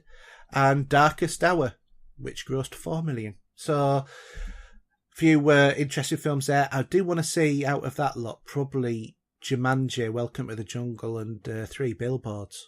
I do want to see The Darkest Hour. That's the story on Winston Churchill. Yes. Which I'm going to say now that Gary Oldman for the Oscar on that one. I might be wrong, but no, I think he'll get that. It'd be nice to see him get that. And I've seen all the Insidious movies so far, so I will get to see that at some point. They're good little horror stories there. Yeah, I'm not into the horror genre that much, so of course you're not. Are you? Yeah. So okay, so Steve, what have you been watching this week then? A great deal and not a great deal. But I want to talk about the main film I watched this week, which I've got a very big soft spot for, which is The Untouchables. Oh yes, Kevin Costner. Exactly. And Sean Connery. 1987 this came out, believe it or not. Wow, that's a long time ago. It is, but don't let that if you've not heard of it or not seen it, don't let it put you off. Obviously, you've got Kevin Costner, Sean Connery, and Robert De Niro. And I've got to say that Robert De Niro's role as Al Capone in this is wicked. He's really, really good. Anything De Niro's in is good, though, isn't it? Let's face it. I mean, yeah. So the plot line, without saying too much away, is that Elliot Ness, played by Kevin Costner, sets out to stop Al Capone because of his rampant corruption during the Prohibition times in the 1930s, and sets out a team to stop him with what he's doing. And to say, Robert De Niro, Sean Connery, for me, give the best performances in that movie. Yeah. It's awesome. I mean, this was actually, going back, this was a TV series back in the day as well, wasn't it? I think it was. We're talking 1960s though. Yeah, very long time ago. Yeah, I don't think I've ever seen it. I did know of it. But for me, this is such a class film. And the classic line with Connery and Costner in the church, and Ness is saying that he wants to get Capone, but I don't know how to do it. And Connery's character Malone says, "You want to know how to get Capone?" He says, "Pull a knife, then you pull a gun. He sends you one of yours to the hospital, you send one of his to the morgue, and that's the Chicago way." And it's brilliant. As gangster movies go, it's awesome. The direction of the film as well is really good. Some of the rooftop scenes and what they're doing, and especially the scene near the end with the baby in the pram is all I'm going to say. It's just so clever how they put that together. Do you remember any parts of that film at all? Because you've probably not seen it, have you? Or I'm trying to think how long ago it is that I saw it, and I would say it was probably early 90s the last time I watched this movie. Yeah. Well, it's funny. There's a funny note on that because the baseball scene, if you remember that scene in the film. Yeah. Baseball bat scene. That was taken out in Belgium on release for 2 weeks, but then put back in. Really? And I don't know why. I mean, all right, I can see why. But then again, it was standard release had that. So I'm just gonna. There's a couple of, obviously, we're gonna have a good chat about Bond later. Yeah. So if I just say now that there's two little bits to this movie that link to James Bond, but we'll talk about. I'll mention it later so people can have a think about that without looking at Internet Movie Database, which is I'm sure you know how to find it. Other than that, obviously, without not going into too much great detail, Star Trek Discovery is getting better and better. Oh my God, yes. And I'll say you've seen today's episode. And all I can say is, everything I've predicted has come true. It's a great show. It's really working well, better than I expected, to be honest. Well, you know me, I had You were the real fears about this show. You were worried, stupid, and I said, "Don't, just let it happen. Let's see how it goes." And I was really worried because I just thought that they were going to litter it with social justice messages. To be quite honest, that was my fear, and I know that Star Trek's all about diversity and, you know, everybody being equal and all of that sort of stuff, and completely support that. But there's a difference, a big difference, in my view, to everybody accepting that and it just being there as a theme, to having it sort of rammed down your throat. And that some of the stuff that was coming out at the time, I was a little bit worried of, you know, are we going to actually see something that is, you know, forcing a point of view on someone? And I'm glad to say that they're not. What they've done is respectful, you know, and tasteful in terms of everything that they've done so far. So, you know, I'm glad about that, because some shows I think have been ruined by a force of a point of view. Yeah. And Torchwood is a perfect example of that. To my point of view, because you know, it just forced a certain point of view, which to me I thought was a little bit unrealistic. Not going to go into that, and to be honest, I would rather that anything like that is just taken out. You know, love interests with different characters or whatever. I'll take all of that out. Let's just have just a proper enjoyable sci-fi where we can just have a bit of escapism from the stuff that we talk about these days. So. Yeah. I finished season 1 of Strike Back. You've really been getting into that, haven't you? Yeah, I'm on season 2 now, halfway through. Yeah. I mean, the missus does watch it as well, so it's you know, makes a change. Tell you what, it's funny, right? Because obviously when we're doing this show, as in back in the day, and the mummy is there, she's on Netflix or whatever. And every time I go in there these days, she was watching a certain show. And do you know what? I would actually sit, when I'd come in, you know, normally you'd see them, there's some show on there, you wouldn't think anything of it, wouldn't give it the time of day, and you'd probably walk out of the room or get on with something. But with a certain show she's been watching, I actually go in there and suddenly I just sit down and say, all right, what's been happening? Do you know what I mean? Yeah. And this is The Crown. All right, okay. I mean, I'm a great fan from his Doctor Who, for Matt Smith. Yes. Who plays, you know, alongside Queen Elizabeth. Yeah, he's actually been voted GQ's best dressed man. Yeah, I mean, this show, this is, I think, season 2, and there's going to be a season 3. And do you know what? I think we should know a little bit about our past in royalty. And I mean, it's not about being sort of, you know, heavy in that, but it's just really interesting in how it all is. Yeah. And it's not, I think that shows pick up a few awards quite easily, you know. So it's you know, I've just been, I catch it every time I walk in the room and she's in there maybe, but yeah, I really think it's not a bad show overall. A lot of people out there quite like it, from what I'm listening to, you know, on different shows and that. Yeah. So, not that I should say you should sit and watch The Crown, but honestly, if you're a bit of a fan of Matt Smith as well, and just give it a little go and see what it's like, it just puts another perspective on who was running our country all these years, you know? Yeah, I know what you mean. I mean, I have to admit, in terms of Matt Smith, he was the Doctor Who I hated, and it took me years to like him. I don't know about years for me. It took a little while because he looked a bit strange, and I'd not heard of him much before. Yeah, I'm sure we'll talk about Matt again sometime.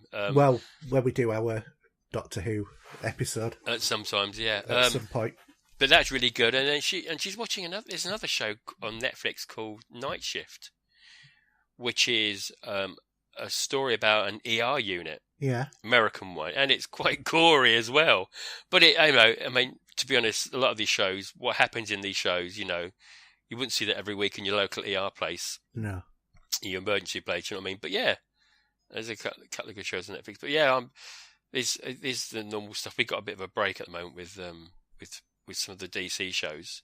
Yeah, can't wait for those to come back, and for Agent of Shield to come back as well. Yeah, and funnily enough, I've started to getting into another one, that's Gotham, and I've been watching it every now and then. I'll just put an episode on, not religiously, and I'm just picking away at these stories and this show, and it's not bad actually. It's not bad, but I don't know. I couldn't quite engage with it, not in the way that I wanted to. I stopped watching it. I drifted away. Yeah. So how about yourself? So what have you been watching?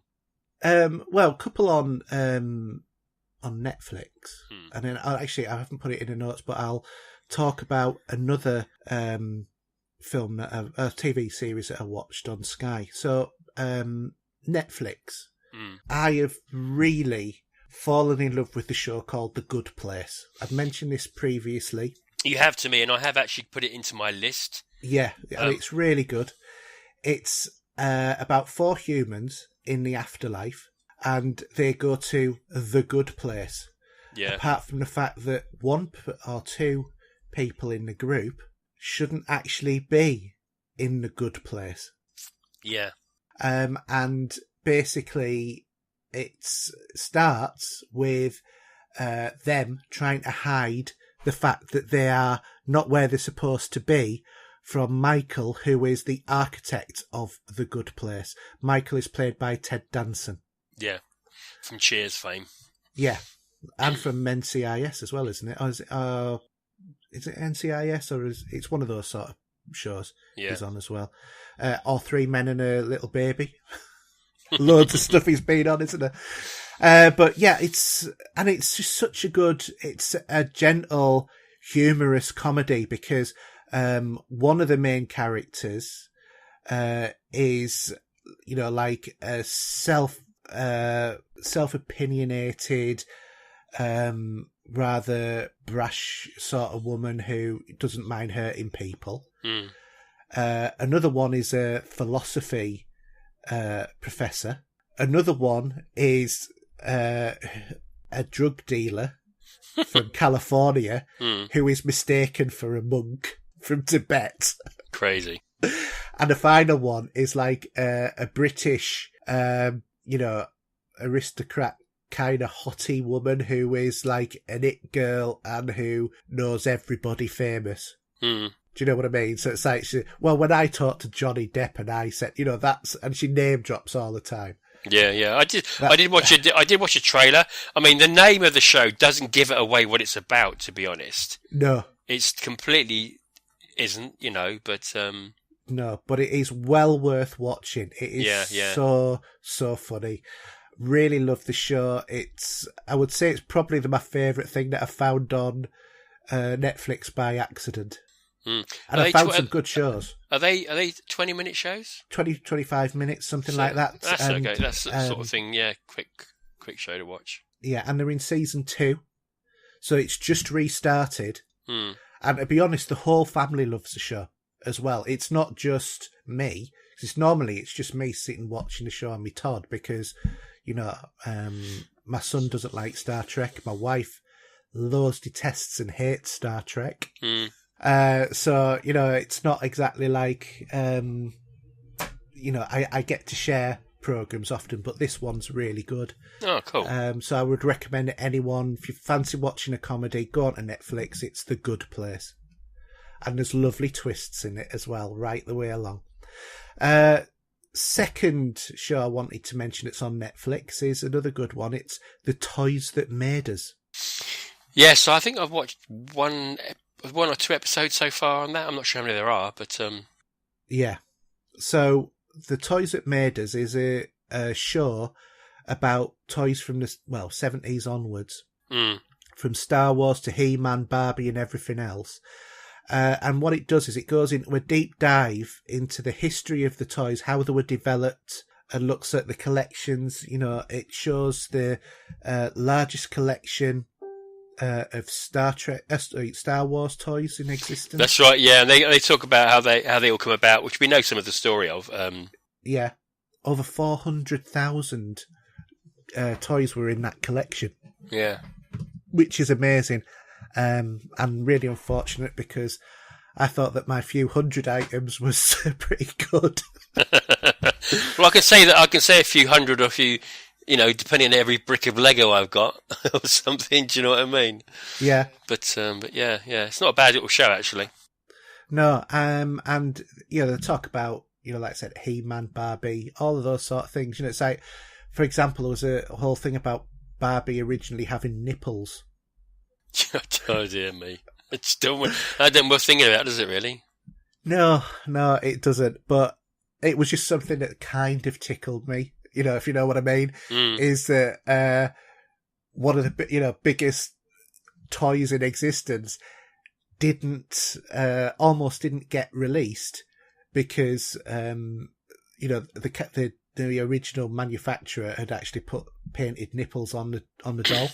And and evidently what he did was, while speaking to someone trying to sell this product, actually said you can't have a doll with nipples, so he got a file out and filed them off. Bet that hurt.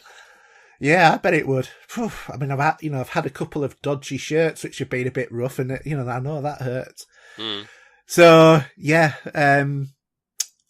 really, really dead interested. Right down to like things about the Boba Fett rocket launching Star Wars character, which was like such a highly sought after collectible. Yeah. Things like that. But really, it's well worth a look in. Another show, which I've not put in the notes, is on Sky.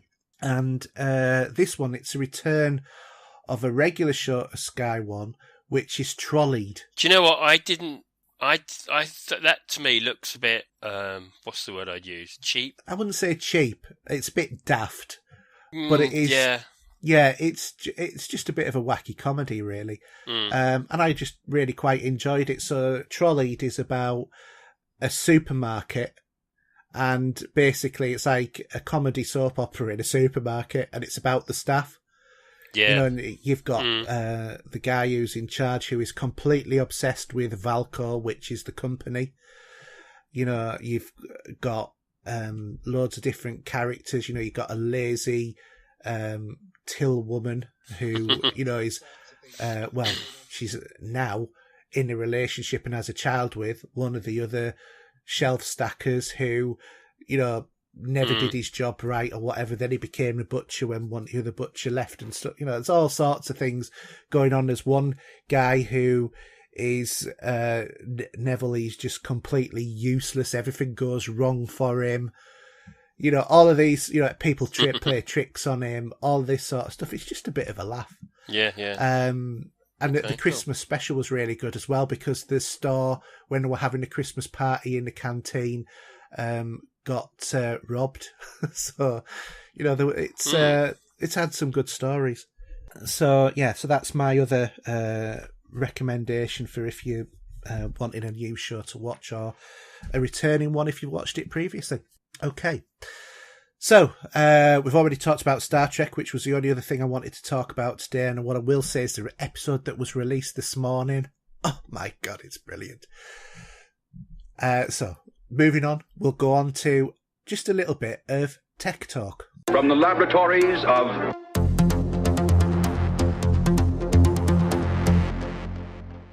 Today for Tech Talk, which is not going to be a regular item, it just depends upon when we get tech. Or anything that catches our eye. I just wanted to really have a bit of a talk about Windows mixed reality. How are you getting on with that? Because I've seen some of the pictures of it.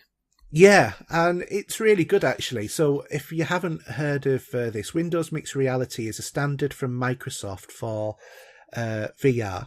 And this particular version of VR does not require you to have external sensors the same way that Hive does. So you don't need that extra bit. You put on a headset which is generic to different manufacturers. So for example, I've got a Dell headset with mine.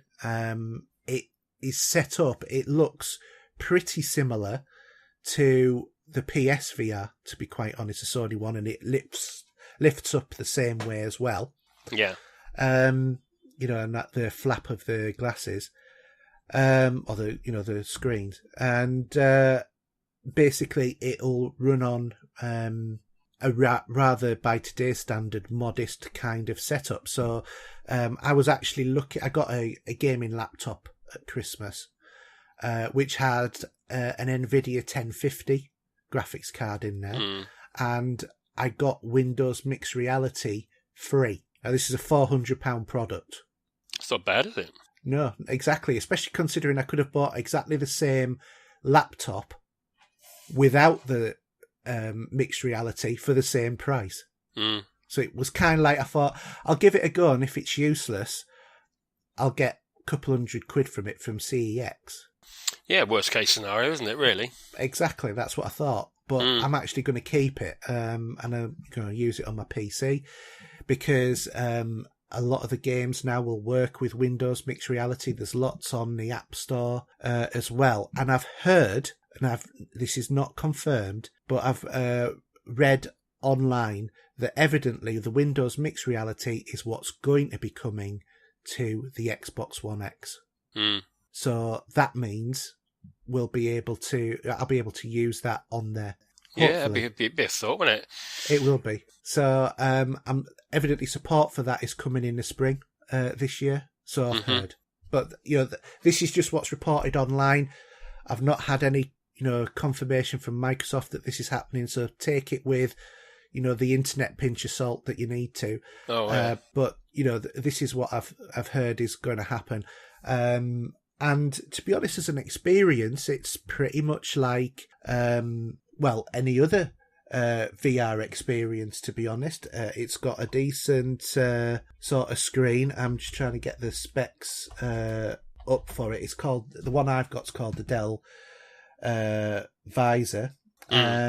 Like I said, there are other makes of these visors as well. Let's have a look. Technical specs. So it gives you a 1440 pixel per eye, a refresh rate of 90 hertz. The panels are 2.89 inch screens. It's got 110 degree view. And I was a bit confused about this when I first plugged it in, because no discs in the box, but you plug it in and the Windows Mixed Reality Center just comes up.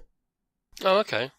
There are 2 custom controllers as well with this, which are the same for whatever make that you actually have, and they have like trackpads and triggers on there, and they connect via Bluetooth 4. So, cool. And the most recently, Star Trek Bridge Commander is one of the games that now supports Windows Mixed Reality. Yeah, cool. That's worth a shot, isn't it? Yeah, so it's still £20 in the 50% off sale, which is, for me, for a VR game that I'm not going to play a lot, too rich for my liking. But I am going to wait until it comes down to about a tenner, and then I'll be jumping on board on that, I think. But I just think it's a bit overpriced for what it is at the moment. But a lovely, it's a lovely sort of visor. Comes in a massive box. The box must be about 2.5 feet wide, and by about a foot deep, and about 2 foot in depth as well. So it's, quite a big, bulky thing. It doesn't feel too heavy on your head. It's got quite a nice long lead. There is a headphone jack on there as well. And like I said, and it's running VR on my 1050 laptop. So, you don't need to have an uber-spec'd machine in order to be able to run some basic VR games on that. Yeah. So I just thought... Who'd have thought it? You with a bit of VR, eh? Well, yeah, to be honest. But what I want to try and do is see if I can get this working with Elite Dangerous. I understand that you either can or it's coming. But that will massively lift that as even if you had it just for that, to be honest, I think you'd be made. You'd be happy as a Yeah, the proverbial. Exactly. Pig in the muck. But yeah, so really, I'll talk about it again, and what I'll probably do on my YouTube channel is I'll do on oh, well, we need to set up a YouTube channel for this. Yeah. I'll do a video review of it at some point in the future as well. So that, your people can get to see what it's like. I've downloaded a few free games. There's a NASA one and stuff like that. There's actually a NASA guide of the space shuttle. Okay. Not the space shuttle, the International Space Station, and you can interact with bits of it and stuff like that. So quite entertaining, really, as a piece of equipment. It's not just for gaming. There's educational stuff in there, and it's good. I mean, I wouldn't have paid £400 for it as an experience. No, because that's what it is. Remember, it is. Well, no, it's not at the moment. Dell have this on now at 262. 33 for the visor, but that I think is just the visor. It's not the controllers as well, so you've got to bear that in mind. One thing I haven't figured out at the moment is about if you can change the lens distance on the headset. What, between where your eyes sit and where the lens sits? Yeah, because at the moment I get a little bit of blurriness, and that's, I think, because of how far apart my eyes are. Well, don't every... I mean, I think the PlayStation, I mean, they all do give you a way of adjusting that distance between the unit and your head. Yeah. I'm sure that it'll probably be there. I've just not found it. I wouldn't want to use one with glasses. I'd have to have it so I can... No, you can use it with glasses. As a matter of fact, no, I would, but I wouldn't though. I would feel a bit uncomfortable. Yeah. I don't think you do, because it's quite a nice big thing over your face that would encompass your glasses. It does with my son. Yeah. And it has with my wife as well. So, because I actually got her on it. Oh, that must have been a feat in itself, to be honest, isn't it? Well, the last time I got my wife to do anything video game orientated was dancing to Grease Connect. Okay. Yeah, it's not a sight I want to watch again. No, totally agree. But it was. It's an interesting experience, and the controller's quite nice as well. Is it just one cable between you and the headset? One cable. That's much better than the PlayStation version 1 was. That was like a pan full of cables, if I remember rightly. So I don't know. I don't remember, to be quite honest. Yeah. But because I never really bothered about PSVR. But this is just one cable. It plugs into one USB 3 slot and your HDMI. Yeah, that's good. Yeah. So that's that's the tech talk for this time. I'll talk maybe another time about the Alexia with the screen, or the Echo, I should say, with the screen. They've actually got another one out now, haven't they? Yeah, they have. It's like a bit of a smaller version. It's like a little clock, clock size sort of thing, but mini clock. Yeah, definitely. Yeah, it looks good, to be honest. Quite tempted by it. But when my wife found it was out, it was like continuously videoing. Gee, you're not having that in the bedroom. Okay. Yeah, enough said. Yeah, okay. Yes, dear. Whatever you say, dear. So let's move on from Tech Talk then, and we'll go on to the big debate. There was something missing.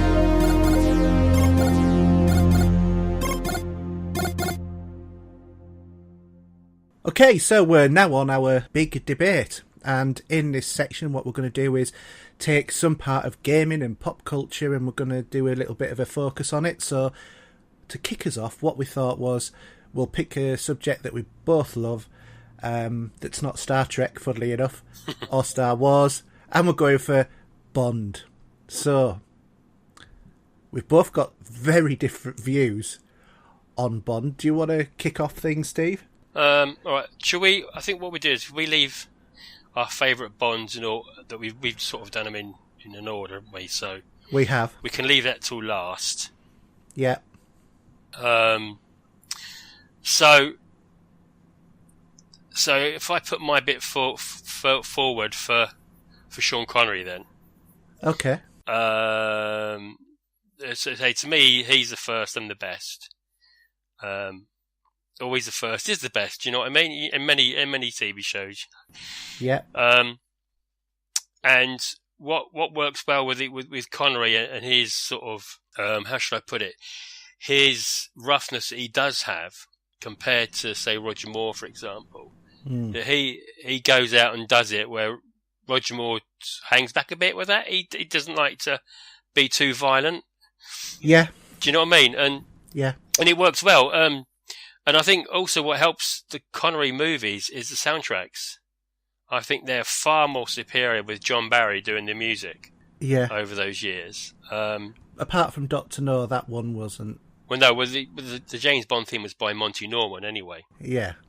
But as in the soundtracks as they go, because that soundtrack was slightly different. But yeah, John Barry did all the music, and he's class what he did. But you've got a different view on that, haven't you? What, on who's the best Bond? Do you mean? Yeah. I have. But he's a joking Bond, though, isn't he? Come on. Well, yeah, but I mean, my favourite Bond is Pierce Brosnan, and the reason why I've always chose him as my favourite Bond is because he has the suaveness that both Roger Moore and Connery had. He could deliver the humour that Moore could, but he also had that rough edge that Connery did. You know, that look of, this guy could actually kill you, because I've seen Pierce Brosnan in that movie and other movies go from this very, amicable, good-looking guy to, shit, this guy was going to shoot you. I can just see that in him, as a character, and that to me is what Bond should be like. So to me, he really encompasses what I would imagine James Bond to be. But that's my opinion. In terms of his movies, I think he had some of the worst movies. But that I'm differentiating the Bond from the film. The actor who plays him. It's like me saying, do you know what? If you could put Connery, as he was then, in some of the later films with the way technology went for how the movies come across, because they were 60s movies, that's why they might turn people a bit from his side of view. But if you think of his performance and how he portrayed the character, I think he was spot on more for I think Ian Fleming got it right with Connery. I mean, he set the standard, right? Absolutely. But I think the thing with Bond, and I know that they do this consciously with Bond as well, is they find an actor that is representative of that era. So Connery really was, the perfect guy to pick as Bond at the time when he came in. And when you actually, when Bond started on the airwaves, he really epitomised the kind of look and everything that I think gave that fundamental image. But times moved on in the 70s, and that's where you go more to the Moore kind of thing. And to be honest, Moore never really played Bond. He just played a variation of the Saint. Possibly, yeah. So I loved my favourite Bond movies. My two favourite Bond movies are both Roger Moore films. I know, but he's not my favourite Bond. Yeah, but how could that don't make sense? You can't do that, surely. Yeah, you can, because it's. I just. To me, I'm looking at the stories differently than I am actually the character, of Bond and how Bond was. I mean, to be honest, I think they all played very well. Yeah. Dalton probably tail end of the list there. I think Dalton beats Lazenby easily. Why? Because I know the only guy only got one crack at the whip. Yeah. And due to, I can't remember whether it was the contracts or whatever, that it didn't work out. Now, even though he was Australian, believe it or not, Yeah. The accent he came over in that was came over as very British. So he could come across as that sort of debonair type. I think he did all right. I mean, it's only one movie. I quite like On Her Majesty's Secret Service. I like Her Majesty's Secret Service as well, but I didn't like him as Bond. I don't know. It was just the way that he played Bond. I just didn't warm to. And if you actually look, I've watched the special features on all of the Blu-rays for Bond as well, and he was pretty much universally not liked by every other member of the cast. I know. I don't know why. That's a shame because it puts him on the back foot and it makes him a bit alienated to everyone else. I don't think they've ever got everyone together before. No. There has been the issue that some of them don't like each other. I know. Well, let's face it, and now we're not going to get them all together because, of course, of the poorly departed Roger Moore. Exactly. Yeah, real shame. It is. But I don't know. It was just something about Lazenby. But On Her Majesty's Secret Service was an okay movie. Oh, it was. It was quite a good film, and it had because. All right. Well, you can see what I'm reading, what I'm talking about, and you're looking at the notes we got. And I cast Daniel Craig in Another Planet at the minute. I'll talk about it in a minute. But George Lazenby had to do that role. He had the worst part of that film for him to do as a Bond character was to mourn the loss of his wife when she got shot at the end of the film. Sorry for spoilers if you haven't seen it. It's old enough. Yeah, I think that any film that was made in the early 70s, we can call, I'm sorry, we're not spoiling it on you. You've had plenty of time to watch it by now. Yeah. And when he did that first take of when she was shot in the car after their wedding day, he actually did it with tears, and he told him, no, Bond doesn't cry, you can't do that. So they retook the shot without him crying. Because it did get to him, And then it wasn't till Roger Moore in, when he actually visited the grave of his wife at one point in one of the movies. Which I think that's, but any other time it's been really talked about in the films, if I remember rightly? It's not referenced. I mean, there is one on Live and Let Die where it says, "Oh yes, your wife has booked in." Yeah, and no, that's my wife, and it's the black woman. Yeah, that's it. But that's not. It's not really mentioned there. But it's a point. No. The point, the fact that what Roger Moore did was to go in one of his films. He actually went to her graveside, didn't he? Yeah. And so twice they've only had that part of the story in there. But I think everybody likes all the Bonds, really. We have our favourites and maybe our slight dislikes. But we've watched every one of them regardless. Yeah. I mean, one we very briefly touched on, but we didn't really talk much about, Timothy Dalton. Yeah, the man in tights. Prince Baron. Yeah, sorry. Yeah. I mean, to me, when I read the book, I picture Timothy Dalton or a character that looks more like Timothy Dalton out of all of them, to be quite honest with you. And I think the problem with Dalton's Bond was not down to Dalton. I think it was absolutely down to the writing, because when you actually look at that Bond, it was, the 80s. You're talking about, HIV was everywhere. Everybody thought we were all going to die of HIV and, whatever. Yeah. They wanted to tame Bond as well. And it was interesting, actually, the viewpoint of some of the Bond women from that era, thinking particularly on The Living Daylights, with the woman with the cello. She was interviewed and she was saying, well, I was the first really liberated and powerful Bond woman. We'll forget about the Doctor from Moonraker. We'll forget about Barbara Bach's character as Agent Triple X. We'll forget about basically every other Bond, woman that has gone before. I don't know where she got the idea that she was the most liberated, because to me, she was the one who needed the most protection out of all of them. But it's interesting how as the actor playing that role, she didn't see it that way. But to me, she was the one who couldn't look after herself the most.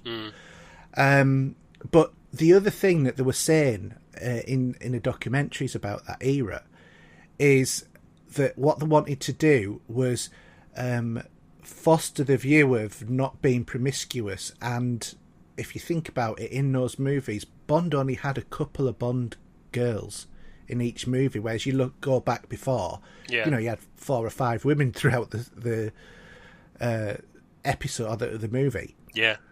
And I think with all of the sort of things that they tried to do to make Bond politically correct, I just think it ruined it, because the point is Bond is not a politically correct character.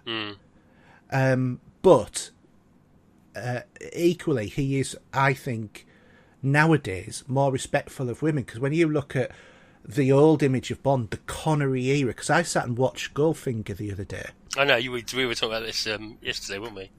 Yeah, and I was watching it, and I was watching the scene with Pussy Galore in Goldfinger's stables. Yeah.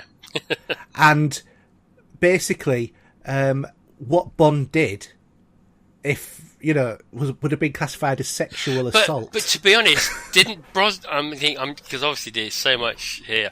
Didn't Brosnan do the same thing? I'm trying to think which one it was in. Yeah. He forced himself on. HR would be straight on that, wouldn't they? Do you know what I mean? Yeah, they did. So, yeah, and I think that there is that sometimes they go with that, but it was quite. It's quite ironic, really, looking at something which, when I grew up watching Bond, that was a romanticised sort of thing, because, she really wanted him, but she pushed him away, and then he kissed her, and then, she succumbed to his charms immediately. Yeah. Well, no, if someone's pushing you away and you force yourself upon them, that's assault. It is now. It is now, yeah. It is now. So it's interesting how, even when you're talking about Bond, how the environment that Bond exists in has changed so drastically. It's funny, and I tell you what I find funny, because I watched You Only Live Twice last night. Yeah. And I'm sure you remember it very well, but after he's got married, he gets a little bit of stuck on plastic surgery to make him look like he's Japanese before he goes out, and he gets married, and he spends one night with Aki, who he met obviously in the beginning of the movie, and she fell for his charm straight away, and she died straight away. And the funny thing was, right, if that was me as that character, that would have been on my conscience through the rest of the movie, obviously for what your aim is, because of what happened to her. Yeah. But the girl he gets married to, he's having a little you know what in the life raft at the end of the film, when surely that would have been on his mind about Aki getting shot and died. Well, I thought it was just debriefing us. Yeah, well, but Bond's allowed to do that, isn't he? I mean, he was classed as very sexist. But that, yeah, and that is the character, to be honest. I mean, to me, I think that, I know this is going to sound quite a contradiction to what we've just said in a way, but I think Bond's always been really quite progressive, because he's seen as a misogynistic character, especially in the Sean Connery era. I mean, it was, but I think what it boiled down to, the why he was like he was, but unfortunately it didn't happen in Connery's era, because when he got married and his wife got shot and he died, that changed his personality on how he was. But then again, he was like that through the first era, but that was the reasoning I always assumed was why he was like, because of what happened in his love life. And but Sorry, go on. That's it. Go on, carry on. Well, because what I was going to say is I'm not thinking necessarily so much to women, but I think people in general. You know, I think Bond, on all of the movies, has respected wherever someone's come from. So, you know, it doesn't matter whether or not anyone's black, white, you know, straight, gay, whatever. You know, everybody's being treated as an equal. I think apart from the love interest, where, you know, there's this bit of more of a misogynistic kind of view, but when the action's on, you know, Bond's there with they can hold their own as well. Or you could actually argue that that's just he just doesn't really care about them, you know. But I don't think that. And you know, when you look at like, for example, Live and Let Die, where that's you know, there's it's New Orleans, you know, it's heavily focused towards the black community in America, there, and you know I'm just thinking, sorry, because it's when he gets in the cab, and he's said, you know, only go uptown. And the guy, you know, obviously call it a jukebox and that. And he said, and the other guy you don't know at the time, which is actually Felix Leiter, saying it's like he's like a cue ball because he's white. You know, it just comes across. Yeah, and it's quite funny and quite ironic. But I think what is really good about Bond is that, you know, even then, even in the 70s when that film was going, there was still a lot of, you know, discrimination based on people's skin colour, but Bond didn't discriminate. Even in the Connery era, Bond didn't discriminate. No, in that respect, and I think that that's a real positive in the way that they've always gone with the character. Yeah, no, it's it's a bit ironic, really, and how, I mean, it's the way you look back at this, and you know. Would have they made him like that at all then? For, you know, if this was like a new film series that they decided to bring out now, it would have never gone the way. It would have never probably stayed. It wouldn't have stayed the test of time. No, I think, to be honest, the only reason why the Daniel Craig reboot, because it is a reboot, basically. It is, and I'm going to say it now, and I'm always going to say this: it's an alternative universe that he's in. I think, to be honest, every Bond's an alternative universe. Because it's because they've rebooted the genre, say they've rebooted the series, and it's like he's at the beginning of the chain. To be honest, with the others, no, they take over. The other stories are in the background that's happened between different characters. You know, you got where he's met certain villains once or twice. You know, and you thought you died, like. Blofeld or whoever, you know. Yeah. So, but with the Blofeld in Craig, for example, is just wrong. That's why I say it's an alternative universe from that point of view. The way they've done it, it's not. It's never going to be the same as everything else. No, I mean, Bond, to me, there is a formula to Bond, and that is a suave, debonair kind of guy who knows a lot about everything. He's super well known wherever he goes, which is a bit worrying for a secret agent, but we'll move on from that point. And lots of gadgets, lots of women, evil villains with, you know, wanting to take over the world with super ridiculous layers that would have never ever have been built in the first place. That's why sometimes I like the idea of some of the other smaller stories, where they're not so heavily on someone that's trying to take on the world and trying to prove that someone else had done something else, and they'd start a little world war going, you know? Yeah. So the idea of having those, like Live and Let Die, because that's a drug story, for Christ's sake. It is. You know, and it's about some dude getting his cocaine and dishing it around the whole of America. Well, License to Kill is exactly the same movie, basically. You know, it's a drug story. Yeah. Except in that one, Felix Leiter bit the dust with a shark. Oh no, he survived. He just got his leg bitten Did he? off. Sorry, I can't remember now. Did he survive? Yeah, he survived. Okay. Because they left him dangling. Wasn't it his wife who died or something? Could have been. I mean, that's one of the least movies I've watched. That one. Yeah. Yeah, I mean, like I said, I think Timothy Dalton, his era suffered from the invasion of political correctness in Bond. And it doesn't work with the character. And then they went back the other way with Pierce Brosnan. Yeah, I mean, yeah, I do agree with you in one way that I do like Pierce Brosnan. It's funny because when he originally was offered the role, he was too busy with the TV show. Yeah, Remington Steele. Yeah. So and then it went to Dalton. Yeah. So we could have had him a bit longer without yeah, Dalton. But then we'd have had him in Living Daylights and License to Kill. Yeah, but and to be honest, Dalton, he's a Shakespearean actor, isn't he? And if he couldn't save that script, no one could. To be honest, because he's a good actor. Well, you can't say that because we've seen the film it's been made. Dalton's in it. I don't think you can try and sit another actor in that film and say, well, they would have done it differently, or it still would have been bad. You don't know.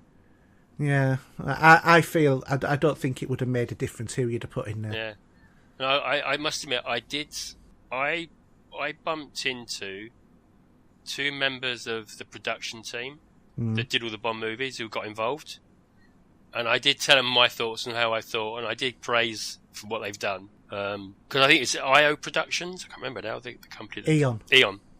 And I bumped into because they actually chatted to me. They came up to me, funnily enough. Yeah. Because I was at Bewley, looking at I was there for the Bond in Motion display. Oh yeah. Which is like 50 Bond cars and gadgets on display at Bewley, and I was in on the way out for the day, looking at the all the stuff in the shop you'd have just drooled for, I tell you. But there was a really good book there by Eon Productions of the history of Bond.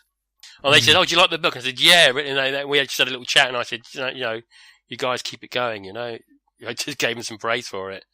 Yeah. Because of it's been a part of my life. Probably it's near on. I mean, so it's Live and Let Die in 1972, so I think that was the first one I'd seen.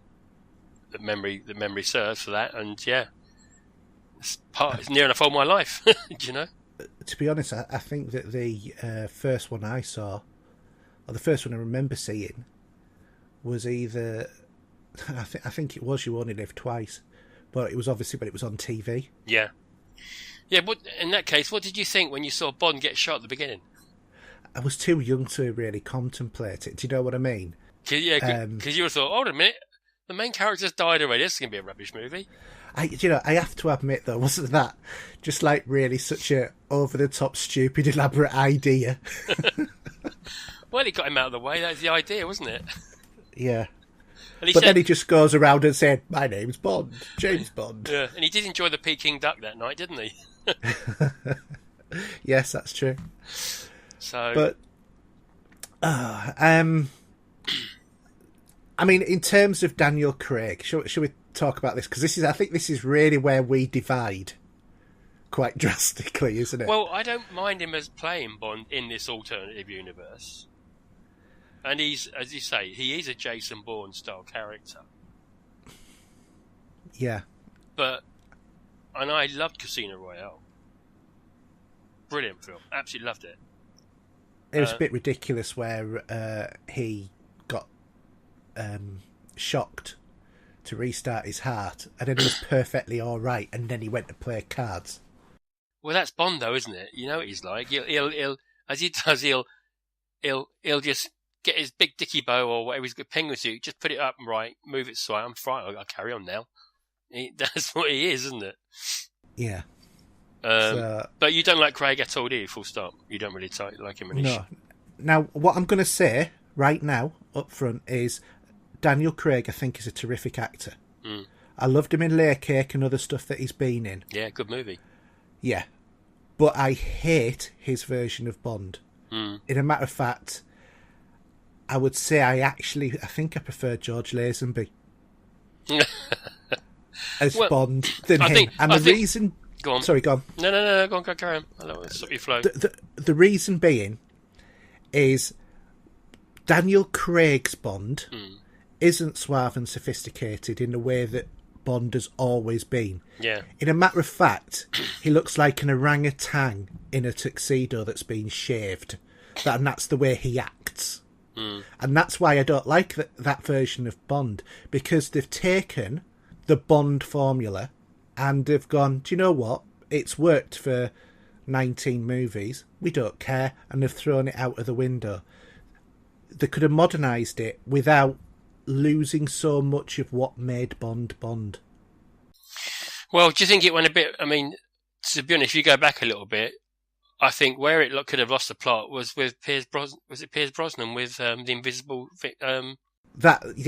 Absolutely. I can't agree with you more. The Vanish was a terrible thing. Yeah.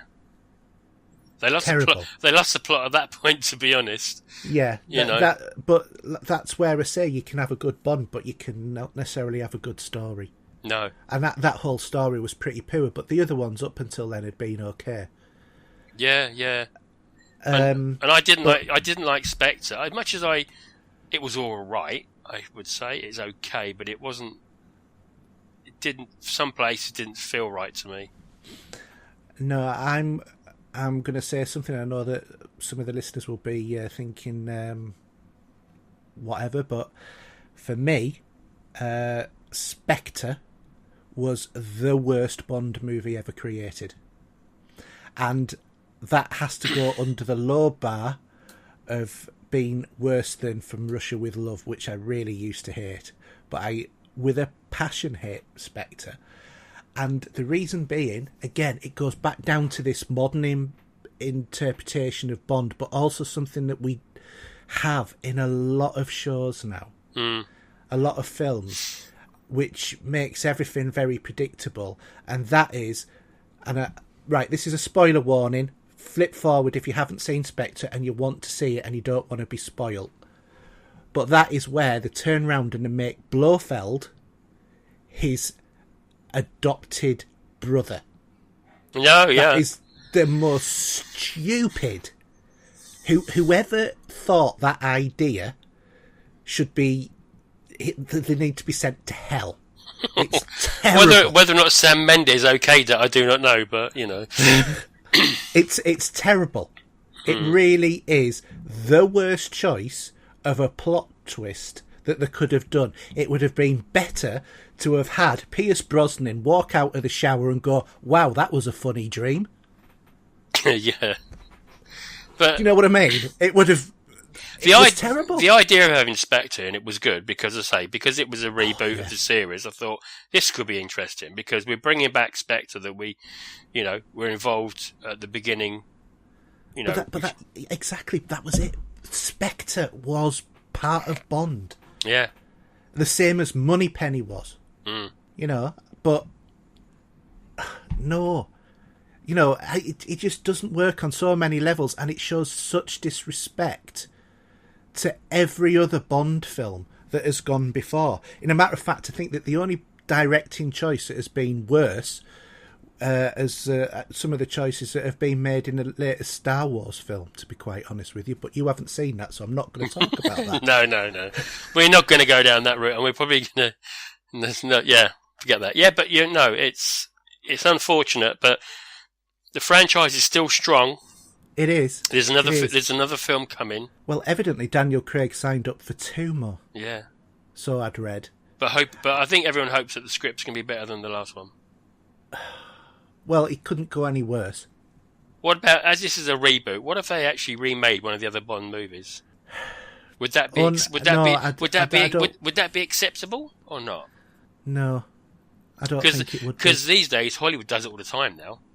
Oh yeah, well it's lazy filmmaking, isn't it? Because why invent something new when you can just copy something old? Yeah. Half of your work's done there. You just turn a couple of things, make one character female, make one character male. You know, change the colour of another character, change the sexual orientation of another character, bang, you've got a brand new TV series or a brand new movie that's about the same thing. You know, that's the way that Hollywood works now, because obviously making movies costs millions and millions of pounds. Yeah. Hundreds of millions of pounds in some movies. And that extra time and development of something brand new that they're not going to have that inbuilt audience for. You know, it's like the supposed Rian Johnson Star Wars trilogy. I think, you know, everybody would have been wanting to flock to that before they actually saw The Last Jedi. Now, I think half of the audience will, because it's a divisive movie.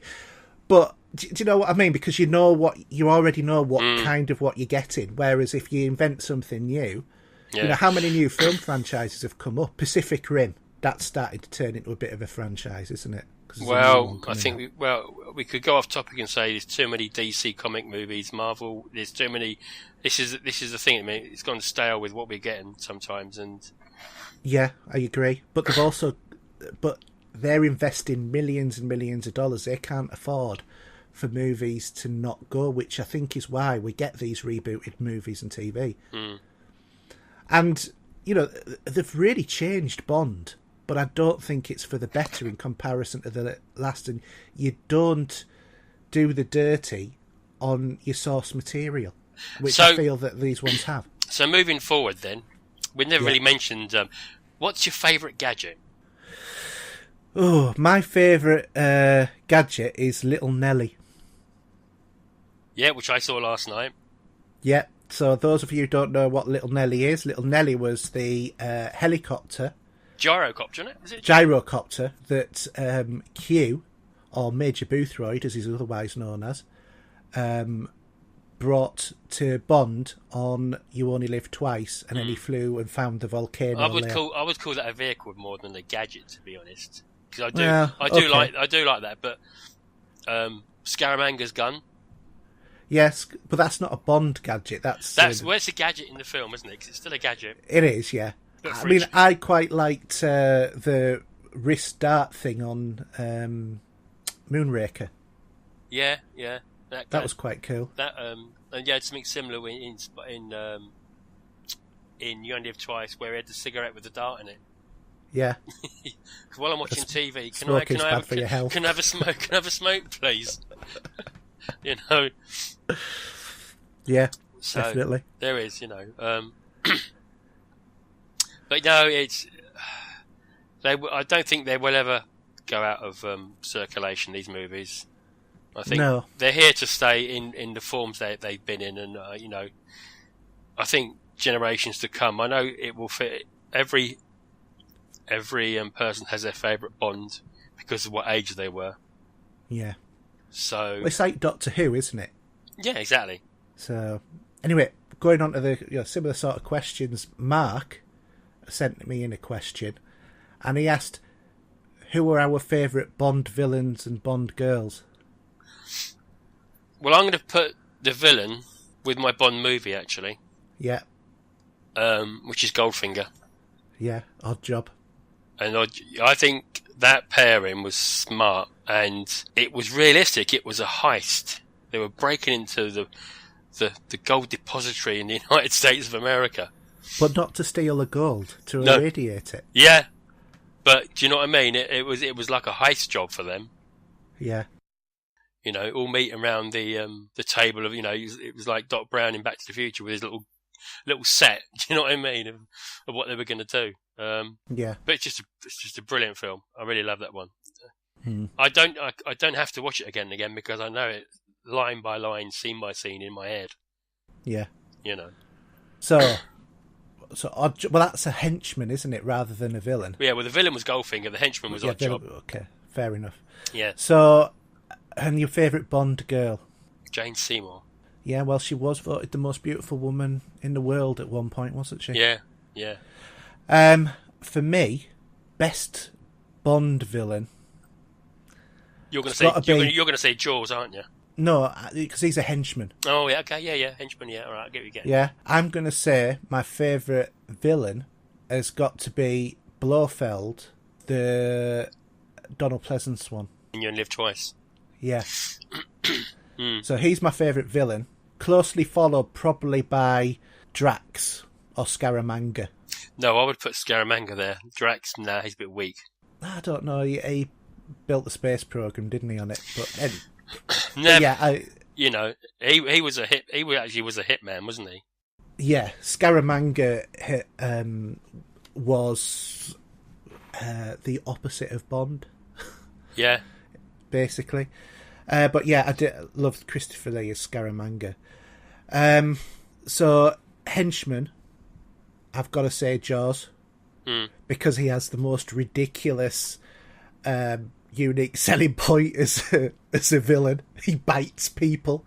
I think if he'd have been Jaws in the 80s, he would have died of AIDS before the 90s, to be honest with that sort of approach.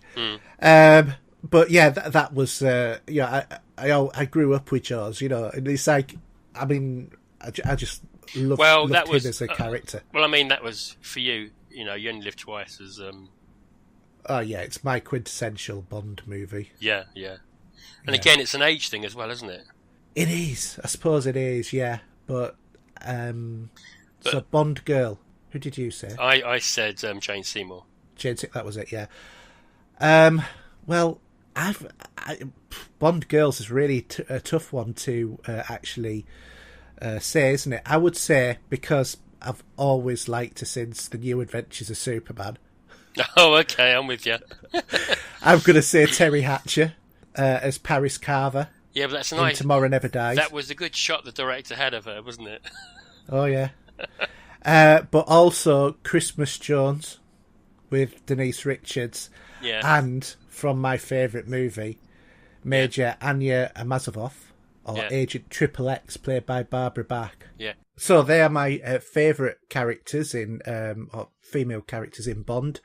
But, it's like Terry Hatcher's always been my favourite. But Denise Richards and Barbara Bach, they're both, good-looking women as well. So, Steve, favourite Bond car? I'm going to go for the original. The DB5? Absolutely. And it's funny because when, in the last but one Bond film... Yeah. And no, was it Inspector? It wasn't Inspector, it was one before, wasn't it? Yeah, Skyfall. Excuse me. Yeah, that came back. And, and that just sort of put a real shudder around my back. That did, and all the hairs went up the back of my neck. Actually, wasn't that in Casino Royale as well? No, it was a different. I don't think it was. Yeah, it was a DB5 that was in. Oh yeah, as well. but it wasn't because he won it, didn't he? Yeah, in the casino. But it wasn't. The original one from the Connery era. Oh, right, yeah. That was actually the Connery era. Because as he's driving and like your wife is moaning on the seat beside you, he flicked the gear stick with the red button to eject a seat. If you remember. Yeah. So that was class for me. Yeah, that was good. How about yourself? Right. I would say the DB9. Okay.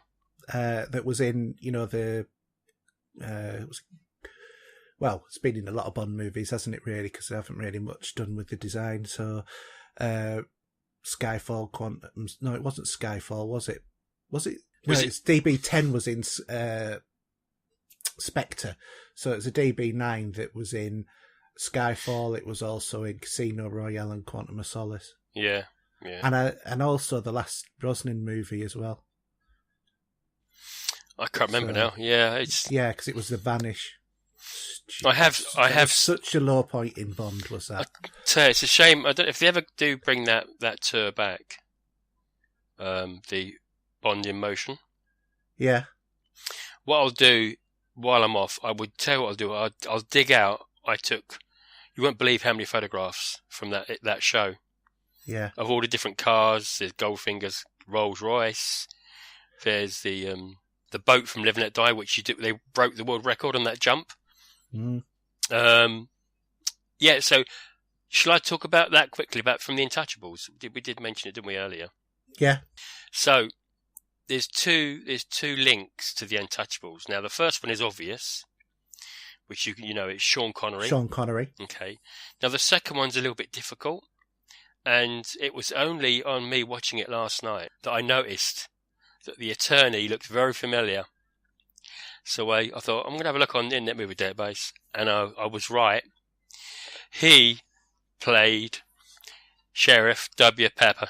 J.W. Pepper. J.W. Pepper from the Louisiana State Police. And, so he was in The Untouchables.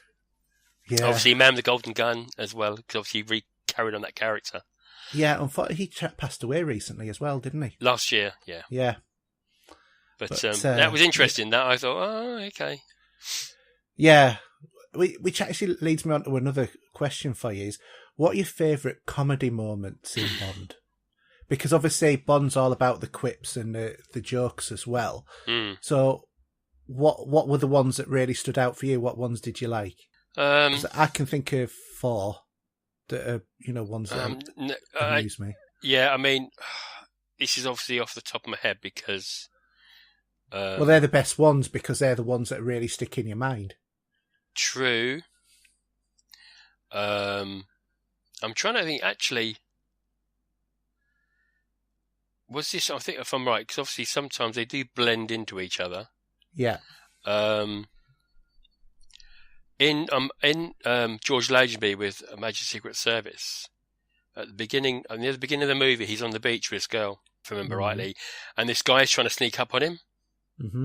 And he goes, and I'm not sure if it was a spear and a gun or something like that, maybe. It's harpoon, wasn't it? Was it a harpoon? And he says, I think he got the point or something like that, maybe. Yeah. I'm sure it was a harpoon. Yeah. Which is I think that one's been used many times through the years. He really stuck it to him. Yeah. Maybe Arnold Schwarzenegger could have written some of those. You know what I mean? Yeah. You give me one of yours. Will I have I'm just gonna have a quick. Right. One of my favourite ones is of the Moore era, and it was Maud Adams who played 2 Bond women. She did. Played San Francisco Scaramanga's girlfriend, and she also played Octopussy in 2 different films. That's right. The only girl I think probably to do that. No, there was another one. Sure. Who did two movies as well, and she was the actress who was the main Bond girl in From Russia with Love, because she did briefly appear in Doctor No, evidently. Oh, okay. But she wasn't like a main character. No, so I don't think it doesn't count as the same way that Maud Adams does. No, exactly. So Maud Adams was the main character in those stories. So I think that's fair enough. But it was what amused me is the particular scene is Bond invades her hotel room. And, this is like a very sexist sort of thing as well. I have to admit, this goes back to the sexist Bond, and one of the few bits of Moore's Bonds that was sexist.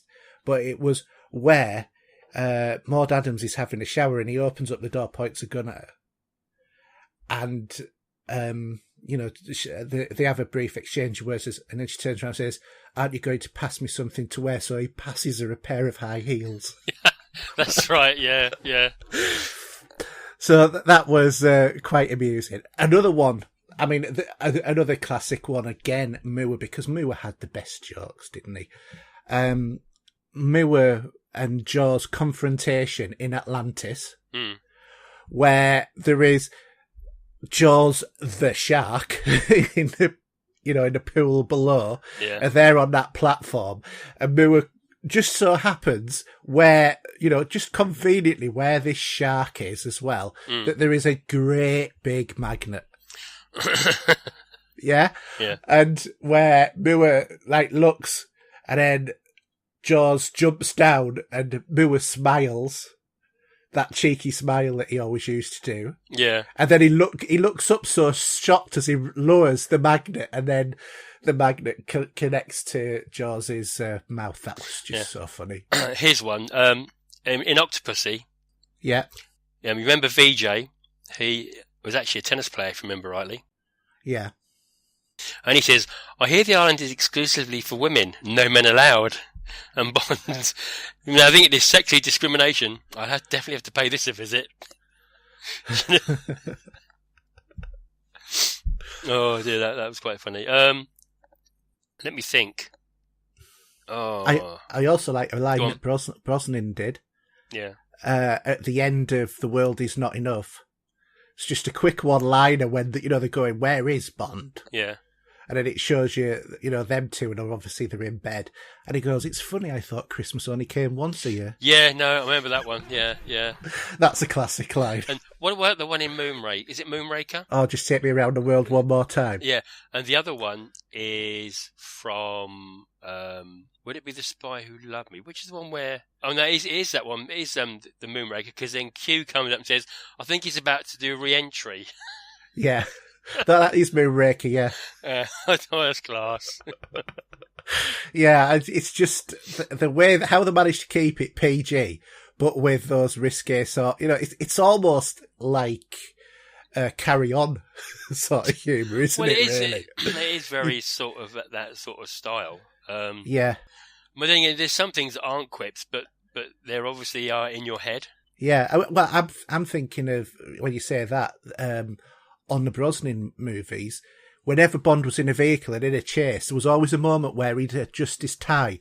So, like in GoldenEye, he's in the tank and he adjusts his tie, and then on The World Is Not Enough, I think it is. He's on that speedboat on the Thames. It ducks underwater. Exactly. As it's going underwater, he does his tie again. That was when I was going to say, yeah, because I remember that chase sequence very well. Yeah. I'm trying to think. There was some in Live and Let Die, but I can't think off the top of my head. What about Dames Are Forever? Do you remember when Sean Connery's playing either backgammon or craps or something, and there's a girl there, a very busty girl. Plenty O'Toole. Yeah. Says, "Hi, I'm Plenty." And Bond says, "Of course you are." Of course you are. Yeah, and that's the male chauvinistic sort of Bond that we, grew up with, wasn't it? But it doesn't get old. I mean, no, it doesn't get old for us because we're old. But I think the younger generations looking at it and go. But it's like actually in Octopussy when he's meeting Kamal Khan for the first time. Yeah. In the casino, and he obviously puts the Fabergé egg there on the table to have a bet, and he uses his lucky dice and what have you. Yeah. And then when he's taking all the cash out, you got that guy. I can't think of the Indian guy that's probably been in a lot of British stuff over the years.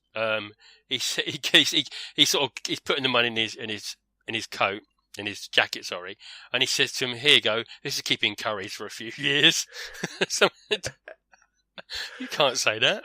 Yeah. Well, the other thing as well is because I remember watching an interview with Roger Moore, and on The Man with the Golden Gun, there's the bit where there's that kid, when he's being chased on the boat, and that kid comes up and says, "For you, mister, $20." Oh, he's going, well, I know what you're saying. And then he goes, "If you could get this boat going, I'll give you $20,000. Yeah. And then he just turns on the fuel, and then he just chucks the kid into the water. Yeah. And, and the kid's going, "Bloody tourists!" Yeah. In that daft voice that he does. Yeah. On it. But, very forced sort of accent. But it was the humour, but Roger Moore hated that, evidently, he said in the interview, because... He was the ambassador, wasn't he, for the... Yeah, for the... children. United Nations for Children. Yeah. Yeah. So, looking back, that's kind of like something he regrets in Bond, Now, I know Bond, I don't think, has Bond ever sworn? Has he ever sworn? Is he sweared any time? But no. What comes to mind is when he's having dinner with Scaramanga, and he's chatting away, and he says, "There's a word I can think of," and he said, "You're full of it." Yeah. Do you know what I mean? I'm thinking, really? Yeah, and I think that Roger Moore delivered that line perfectly as well. Yeah, absolutely. Yeah. I mean, you know what? I'm going to probably sit down and watch a Bond. Might have watch one later or something. Just and I'll probably think there'll be a load more, and they think, "Oh, of course, Yeah, absolutely brilliant. But of course, I mean, obviously, who do you think is going to be the next Bond? Well, after talking about change of creed and colour, and how they decide to go PC with characters, I think there was one real chance that maybe Idris Elba would take the role. Yeah. But I personally think on the person that you would probably say... What, as a good chance or not? Yeah, no, I would. I mean, if he's not busy with his Marvel stuff... Yeah. Because when I was watching... He did a TV show called The Manager or something, wasn't it? On the BBC? Yeah. The person I'm coming to, by the way, is Tom Hiddleston. Yeah. And he come across in that. Do you know what I thought? He could probably pull it off. I think he could. I think he's actually a good actor. I mean, taking out how he comes across in the media, I'm not interested in that. All I'm interested in is how he acts. Is he a good actor? And I think he is a good actor. I think Benedict Cumberbatch is a much less likely sort of person to do Bond, though, don't you? I'd like to see him have a go at it, as in, even if it was just... I'd love to see the test screening for him. Yeah, that it would be good. And, he's got a fantastic voice, hasn't he? Yeah. But,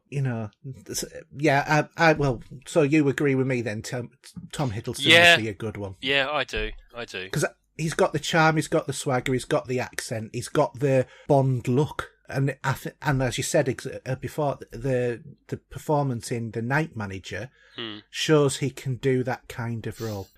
Yeah. So there you go, Tom. You've got two of us who are rooting for you for the next Bond, so don't let us down. Before we go off this subject, 'cause, we're coming towards the end, it's just occurred to me, actually, one thing we haven't talked about is the impact that Bond has had on popular culture. And thinking about, like, the films that it's generated. Excuse me. For example, Austin Powers. That was where I was going to say straight off the back of that. Yeah. I think that's one of the main ones I feel. And Kingsman. Yeah. I mean, that I can see what you're saying with that. But, I think Austin Powers having, his lair. Yeah. Shall we say, and how he comes and describes his lair and what he wants for a lair, as if he's been watching You Only Live Twice.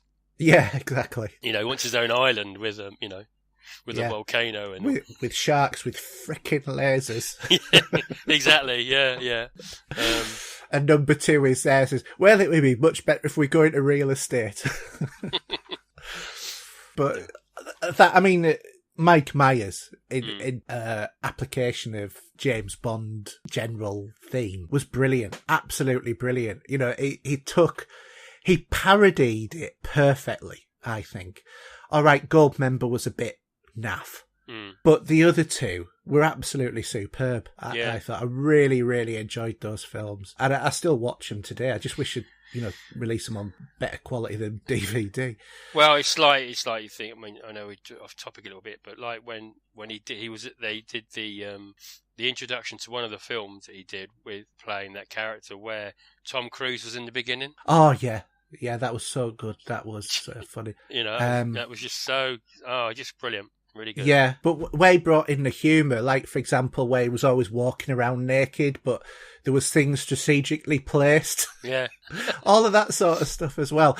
And I also, I loved the whole thing of, like Dr. Evil, where he turns around and says, so are you going to shoot him? No, I'm going to stick him in a room with an inept guard and assume it goes okay. Yeah, exactly. Yeah. Which is exactly how Bond was left on more or less every movie. And it was a parody, but it was brilliant. Really brilliant. So, all right, last thing then on Bond. We could be all night. Best lair. Best lair. Evil lair. I mean, obviously, Yeah. Bad guy's hideout. Now, there's one I'd like to visit. Yeah. Which would be the Ice Hotel. Yeah. But then I didn't. I like the idea of what I watched last night with You Only Live Twice with the volcano. I've got to say, the volcano lair's got to be the best one, hasn't it, really? Yeah, I mean... a volcano lair that launches spaceships. Yeah, and brings them back. Yeah. You can't get any better than that. I mean, some of the lairs in some of the films, because they're not really lairs. I mean, for example, Octopussy's lair, that was just an island with women, wasn't it? Yeah. I suppose Bond would like to be there. And even with Moore's last visit with Zorin, he didn't really have one, but he had the airship. The airship at the end, didn't he? That was pretty naff. And to be honest, Zorin, I just hated him as a bad guy. He just didn't work for me. No, but I do like the actor, so... I do. I love the actor. I'm having a mental breakdown because I can't remember his name. But as for the character of Zorin, it was awful. It's doing my head in because I can't remember. Yeah, I can hear your fingers working away there, going right. Christopher Walken. Thank you. Christopher Walken. It was. I had to look it up because that would have drove me nuts for the rest of the show. So what did you think yeah. of Atlantis? You know. Oh yeah, Atlantis was brilliant as well, wasn't it? And let's face it, anywhere where you've got sharks in a pool. Yeah, well, because actually, remember in You Only Live Twice, he had piranhas, didn't he? He did in that lair. Yeah, which was, and then when the woman walked over the bridge, it collapsed and she went straight in there because she didn't kill Bond when he was in the plane on the way down. But, yeah, and because Connery had a quip at that later on when the big German dude died in there, didn't he? Yeah, but there's one the lair for Live and Let Die, which did have a shark in it, didn't it? And yeah, when he used his watch, he turned it on to be magnetized to get the gun pellet for killing sharks, or for actually for giving the air and he obviously swallowed it. The guy swallowed it and blew up like a balloon, and just that would have been pretty disgusting for real if it was. It would have been, because those guts would have been everywhere, absolutely everywhere. But brilliant. Yeah, there were good times, and of course, Never Say Never Again, because that was a remake of Thunderball. Oh, yeah, but it didn't work, did it? It worked to a certain extent, but it just didn't have the je ne sais quoi. But when you put a British comedy actor in a role there, you mean Blackadder? It was cringeworthy, to be honest. I thought, and his last one, I think, was I think You Only Live Twice. He came back for. Yeah, it was. That was the one he came back for. Because he left. He Never left, Say Never he Again. At Diamonds Are Forever. It was off canon, but he came. It went to Connery, Lazenby, but back to Connery. Yeah, that's it. For that one, I've forgotten what one it is now. Diamonds Are Forever. Diamonds Are Forever was the one he left on. Yeah.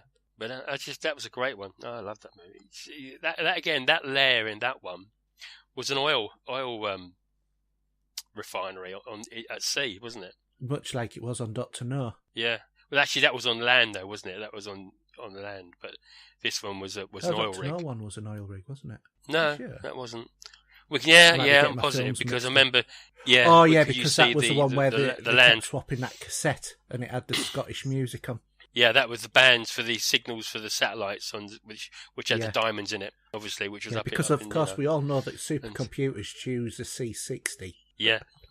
For those of you who were too young to remember, that was a cassette that recorded 60 minutes of audio. Yeah, and I like the idea of the way he popped them out by accident and swapped them over, and then he put it down the girl's down her bikini, and then she went bottoms.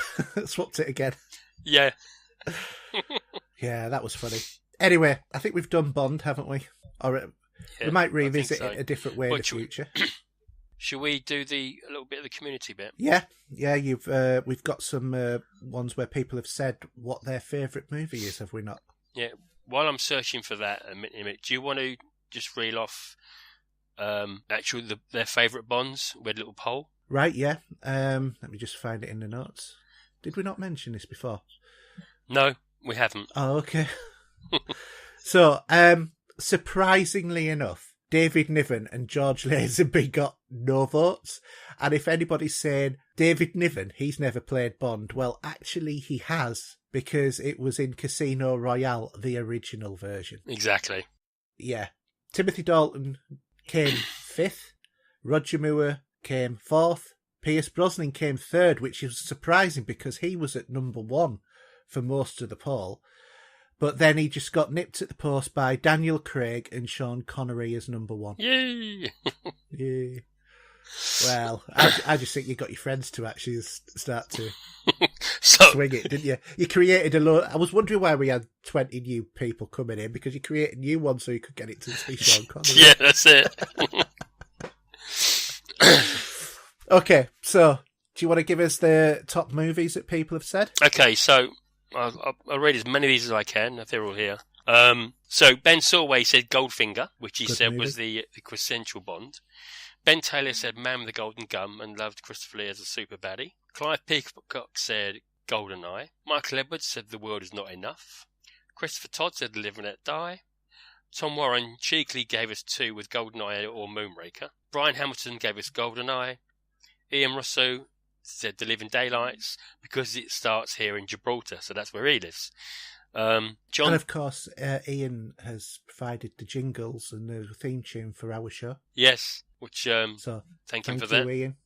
John Scott McIver has gone License to Kill, was awesome. Ryan Gottswold has gone Skyfall. Dave Griffiths has gone Goldfinger, good man. Richard Andrew Foster's gone On a Magic Secret Service as his favourite, and he's got his Goldfinger. Andrew has Emsley's gone. Actually, he didn't. He said the one with all the voodoo stuff, so I had to give him a bit of a teaser. But he's on Live and Let Die. Nicky Wilson's gone for Goldeneye. Craig Cole's gone for Goldfinger. Justin Lee's gone for Goldfinger. John Bibby's gone for the Spy Who Loved Me. Christopher Toth has gone for The Spy Who Loved Me. William Leggett has gone Casino Royale with Daniel Craig. Alan Cochran's gone for Goldeneye. Marlon Brandon has said would all be angry, but I told you I've never seen one, so there's always one. Stephen Miles has gone You Only Live Twice, and that is it. So quite a varied view on their favourite movies. Yeah, so it just goes to prove that everybody's got the favourite Bond and the favourite Bond movie, and these are just our opinions. And everybody's correct. Exactly. Basically. Now, funnily enough, on the idea of Bonds, I'm in my swivel chair, as you know, because you can sometimes hear the squeaking, so I do apologise for that. Yeah. But I do have because the wife just popped out, so I've got Yoda in my arms. He's not a white cat, but he's close and small.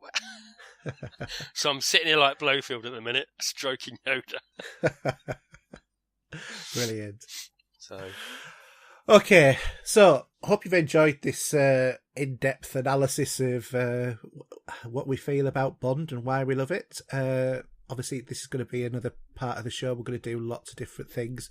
We've got lots planned, so it's not just going to be about Bond and Star Trek and Star Wars. There's all sorts. So we'll move on to the last bit of the show, which is our listener questions. John, what's happening to us?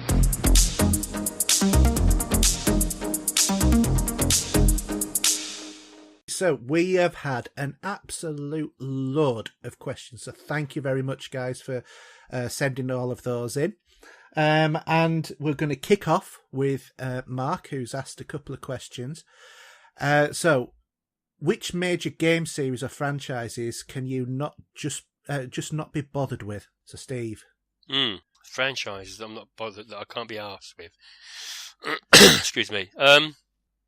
Can't be bothered with. Probably the Mario. Yeah, because you feel that Mario's for kids. I have played Mario, believe it or not. I did own a Game Boy. I did own a version of one of the handhelds. And I did have a Wii for a while. But yeah, but enough about your movements. I knew you were going to say that. Well, I got to. So yeah, it's, I think, to be honest, Mario for me.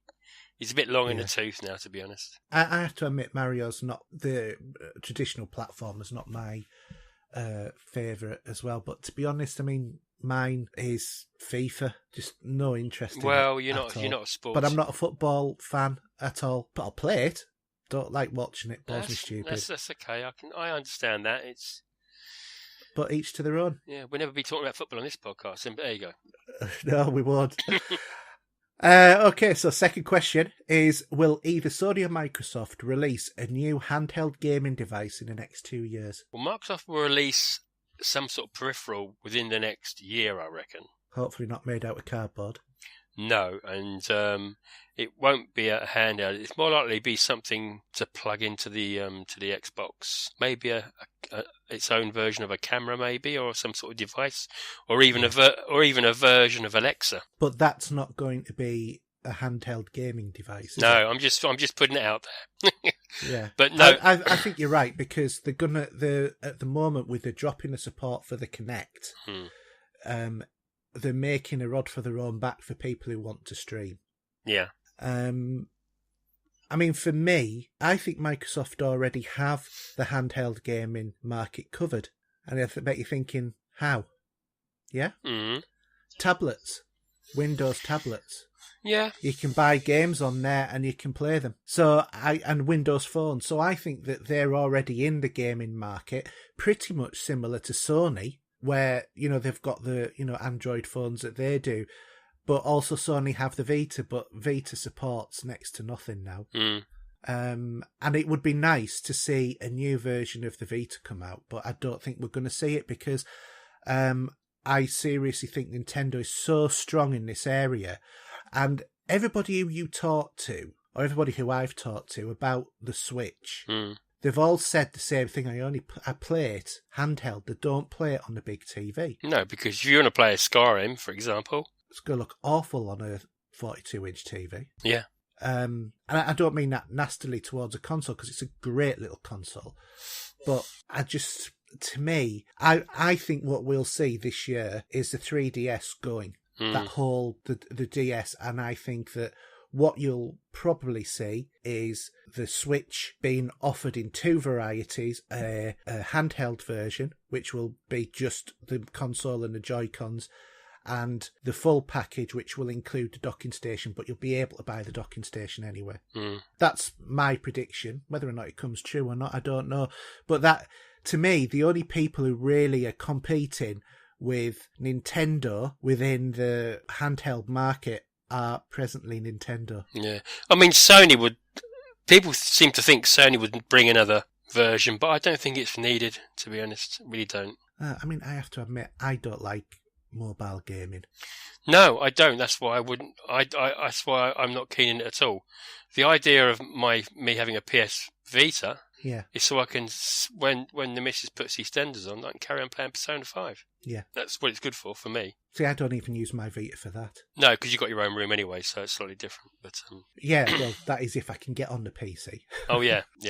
But do you know what I mean? Hogs it. I mean, if I was to go away for a few days with work, I'd probably still take my Vita and play Resident Evil 2 or something, Yeah. So True. So let's move on to Facebook questions.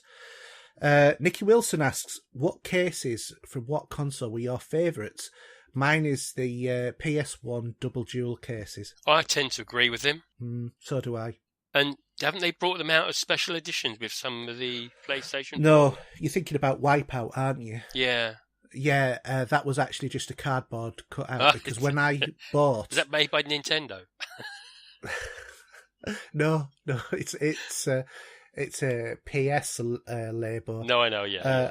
But no, it's when I got Wipeout remastered or whatever it's called, the new version on the PS4.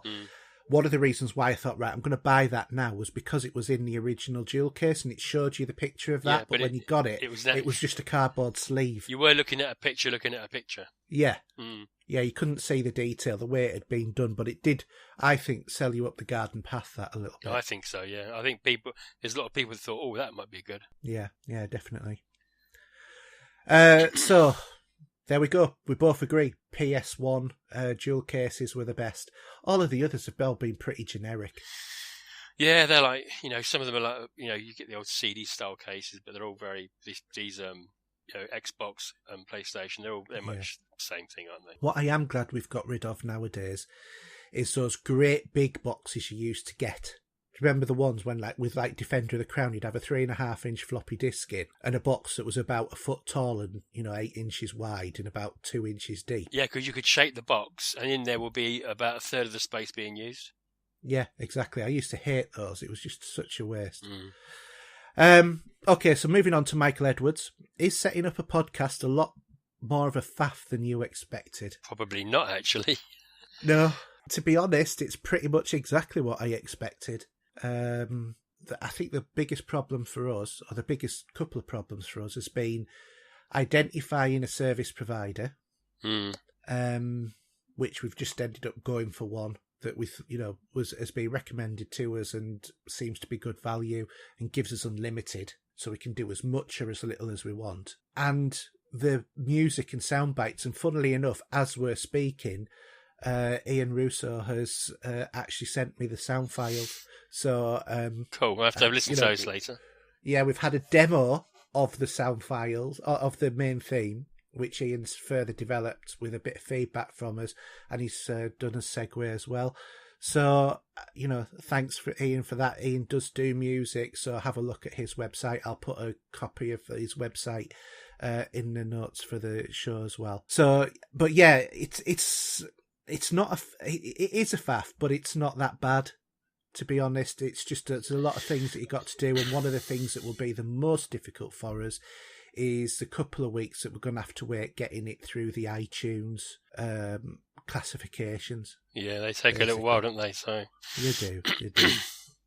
Okay, so Mike Barden, will you be looking to complete more games you have not completed while there is a dry spell of new games in January? Well, looking at the list this week, Mike, it's not that dry. But I'm very tired of gaming podcasts complaining that there is no games to play because it's a dry spell. Really, it's a good thing. And I agree, yeah, because you can't keep up with the November to Christmas time, no matter how much of a good gamer you are. But funny enough, though, it's like he's been listening to you in the background because you've already done this. Yeah. How many games have you completed just in January? So 9. There you go. Yeah. So, yeah, exactly. It is a perfect time to do that. And when we say complete, that is whole story, all achievements as well. I've actually just story completed probably about 14. Yeah. Yeah. So, like, for example, Bulletstorm, I played that, the remastered version. You don't get, that's just completing the campaign on that. I wasn't interested in the other stuff. Okay. So, Paul Barber, what podcast would you like to be a guest on? I think I've said this before. I'd like to go on the Star Trek one. Yeah, I think for us that would kind of like be I'd say this validation of us as proper Star Trek fans, wouldn't it? Yeah, and I remember quite a while ago. I actually emailed him about that and said, if you ever want someone to come on, I said, I'll do it. He never replied, but there you go. He might have looked at it. I'm sure probably millions of people. Yeah, have done the same I know. thing. Yeah. Yeah, because I did it as well. I did. There you go then. So. In a matter of fact, I actually, when we went down to the Star Trek convention 2 years ago, messaged him and said, do you want any coverage of the British convention? He never came back to us. No. But never mind. One of them things. He's too busy. He's on the Star Trek. Oh, wait, he was going to be on the Star Trek cruise at the moment, but he's gone down with a bug, so... Yeah, but since setting this podcast up as well, we have actually been, Steve and I, invited onto another podcast. Details will follow if and when that happens, so we'll keep you posted. But, just to do a bit of promotion of our show and also their show as well. So, but we'll keep you posted on that one. John Stangram, has Haydn had the chance to play on his son's Switch, and what do you think of it? There's some superb Nintendo titles out there which seem up your street. The answer is yes, I have. Yes, it's a superb little console. The graphics look great on the little screen. Not really played it big screen, to be quite honest. Just played it small screen. We've got Mario Odyssey. We've got Splatoon 2. The new Sonic game. And another one which I can't remember. Mario versus Rabbids. So we've got, those 4 games at the moment. And I will say as well, the cartridges don't taste disgusting. Remember, if there was that thing in the news that said, don't lick them because they put some sort of thing in. So I thought, well, I've got to see what it's like now. It's sort of like being told not to do something. You have to do it. It tastes like plastic. You're just a child. I am really. Yeah, I'm really 6. I've just got a deep voice for a 6-year-old. So, but yeah, so I will be hopefully reviewing some Switch titles at some point in the future, but it is my son's console, not mine, so I don't feel like I can really take it off him all of the time to play some games. So, but when he's has a dry spell with it, I'll pick it up. What about you, Steve? You're not bothered, are you? No. Next. Okay. Ben Salway, do you think the Switch will have a successful 2018, and what third-party games would you like to see on the system? For the record, I'd love a Fallout 3 New Vegas collection. Would you buy one if they started releasing the Fallout games on there? I don't know. Funds wise, I couldn't really afford it at the minute anyway. But if I had money's no object, I probably would just get one just for the sheer hell of it. Yeah. But I know it'd just get put and it would just sit down and I won't play it. Yeah. Yeah, I mean, if I was to play another Fallout 5 came out, maybe, I don't know.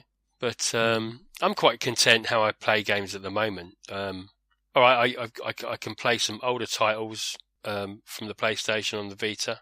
Yeah. Which are ones I do like to go back, because that's the only way I can, actually. I've got no other way of playing Resident Evil 2, so that's cool. But yeah, I'm not too fussed with the Switch. If I'm sitting down in an evening, why do I want to put a handheld on when I've got the big screen in front of me? But you travel around a lot, and obviously you have your lunch I do, yeah. out and that. Would you not fancy one for... I'd get a short lunch breaks these days. I only get about half an hour, but... That's half an hour's gaming. Yeah, but, I've got just a quick bite to eat and a drink and it's done, isn't it? But I don't think at the moment, who knows? A year or 2 years ago, who would have thought I'd had a PS4 sitting under my table, Well, no, because we all thought that if we actually cut you in half, your organs spell Xbox. Yeah, because I bleed green. Yeah, you're Vulcan. Exactly. So, who knows? Yeah, I mean, for me, I'd like to see Destiny come out on that. I think that would be quite cool. Once it's been fixed and it's lovely. Yeah, it won't be obviously 4K HDR goodness on this Switch. But yeah, I mean, there's a few games that you could put on there. LA Noir's on there, for example. I wouldn't mind seeing what that's like on the Switch. It will look nice. It's on a smaller screen, so it will look pretty good. Yeah, and it's quite a powerful little console. And I have to admit, I was really quite impressed with the way that Mario Odyssey looks on the very brief gameplay of it that I had. So, yeah, I don't know, I'd have to wait and see, but I can't really think of anything that would, Mass Effect. Get the Mass Effect trilogy on the Switch. That's the one to do. Yeah, but then again, you've played them games before, so I know, but he's saying about what games would I like. Yeah, to be on there. And he said Fallout 3 in New Vegas. Yeah. Okay. So I'm saying put Mass Effect on there and put Knights of the Old Republic 1 and 2 on. There you go. Those are the ones to put on. Okay, let's move on to Ryan. Ryan, how? If you were Microsoft or Sony, what would be your unique selling point for your next console or handheld? Let you take this one first, Steve. I think one that still sticks and probably will stick even to the next one is that they will keep the family of consoles moving forward together, and you're still going to be able to play any game that you own on the next version of their console. Because I think both of them are going to do that this next time, because I think this is where Sony's looked and thought they missed a trick on this. They did. Even if you play, you say, you better play Resident Evil 2, I think there's games out there that you just can't play without the old console. Yeah, exactly. I mean, I know what they're doing at the moment is they're trying to use their streaming service, which is a load of tosh, to be honest. And it's not worth its money, to be honest, to me. You either have the disc or you can download it and it's yours, Yeah, and I think that's the only way that they can really... I don't like this hiring of games. I know that we do EA Access, but to be fair, most of the stuff on EA Access I don't play anyway.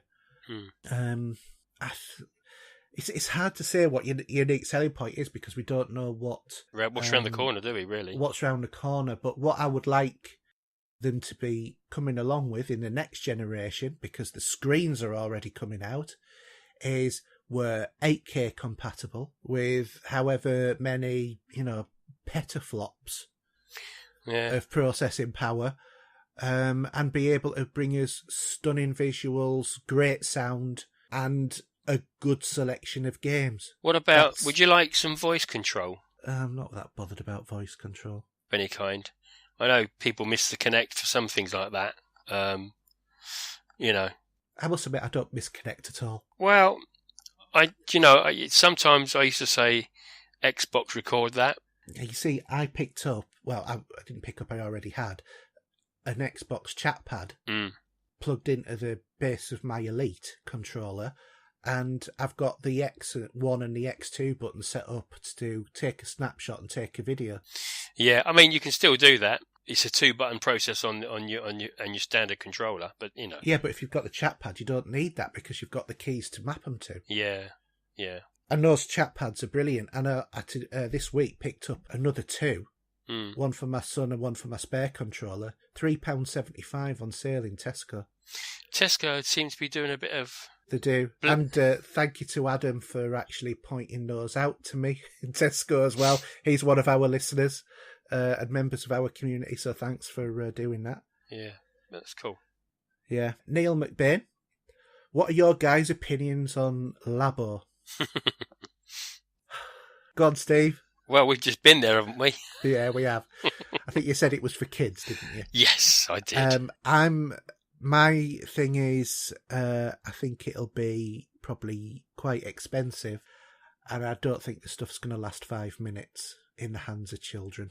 This is going to be something it's going to come and go like 3D. You know, be a fad for a while. I think 3D will probably be a longer lasting thing. Yeah, but you know what I mean by that. That as much as that, it's going to come and go pretty quickly. I don't think it's going to hang around too much. I just think that they're going to have a lot of grief over it. But hey, look, we'll see, won't we?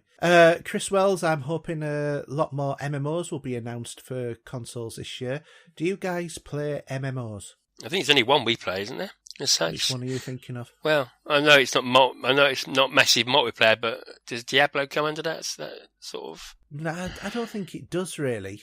To be honest, Star Trek Online is an MMO. Yeah, we played that, haven't we, before? Yeah, I mean, I think for me, I'm not that enamored with it, to be honest. Although it's a sort of Star Trek-y kind of feel, but MMOs not my favourite kind of thing. I've never been into. World of Warcraft. World of Warcraft, yeah, that sort of thing. But do you think that some of the games that we get into now, not like Destinies of this world and like Anthem, they're trying to go down that route? I mean, they're not massively. Well, they are massively. It's just you can't interact massively. No, exactly. That's what I'm saying. Yeah. I mean, I think Destiny's a variation of it. I would say this be MR MOS, massively reduced, massive online, game. But there are ones there. I think there will be more free ones because there's a lot of free ones on the PC and they'll come over. But as for playing, I'm probably not going to be that interested. I don't know about you, but whenever I pick up a free game, like for example World of Tanks, it's another one, isn't it? That's massive multiplayer online. I just, because I've not paid for it, I just don't have the will to keep going with it. No, I know what you mean. It's like you can't justify your time because it was for free. Yeah. It just seems, even if it's a fantastic game. Yeah. And it's a strange mental attitude to have, but and I think things like World of Tanks and World of Ships or whatever, they're supposed to be really good, but can't get into them. I agree.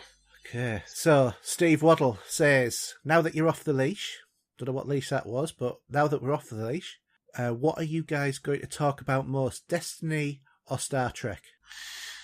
Well, Haydn doesn't play that much Destiny these days. No, I don't. It's only me, and actually, even though I say games we've been playing, I played quite a bit over Christmas, and over this last couple of weeks with the factions up, I've liked a certain Warlock's outfit, so I went and grinded for that. That was pretty good. So, I mean, I'll still be, there's some big changes ahead with Destiny, especially after the Eververse debacle and stuff like that. So, I will still be playing it. Whether Haydn does or not is another matter, but we'll see. I'll dip in and out, but what you've got to remember, Steve, though, is that I have now got Destiny on 3 systems. Yeah. So I might not be on there with you, but I might be on PC. But to be honest, we've got out of 3, we're both on Xbox and PlayStation. So yeah, I'm just also on PC. Yeah. And we will talk about Star Trek.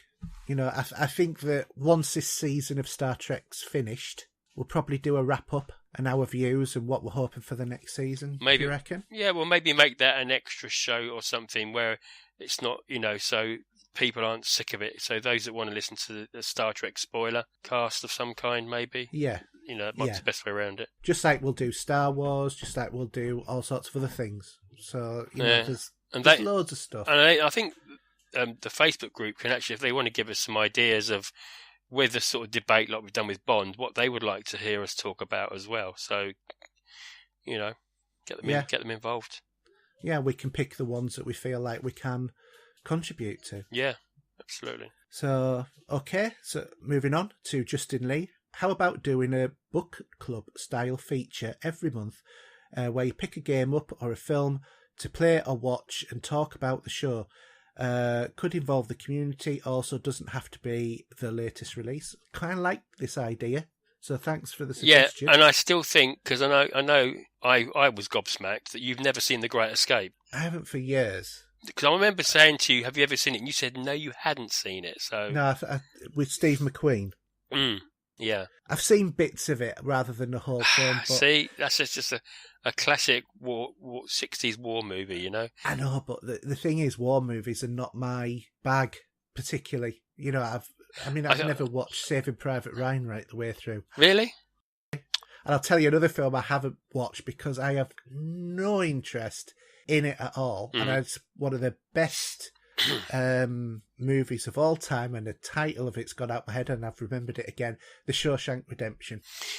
Well, that's it, because sometimes someone recommends a film you haven't seen, and sometimes and I've had this before where you go, why haven't I watched this years ago? It was really good. Yeah. So you do have those sort of moments. You do. And, I'll own up, I've had those, some that have been wrong about stuff, but I think the thing is with the Shawshank Redemption, I don't like the actor, the one who's married to Susan Sarandon. I can't stand him.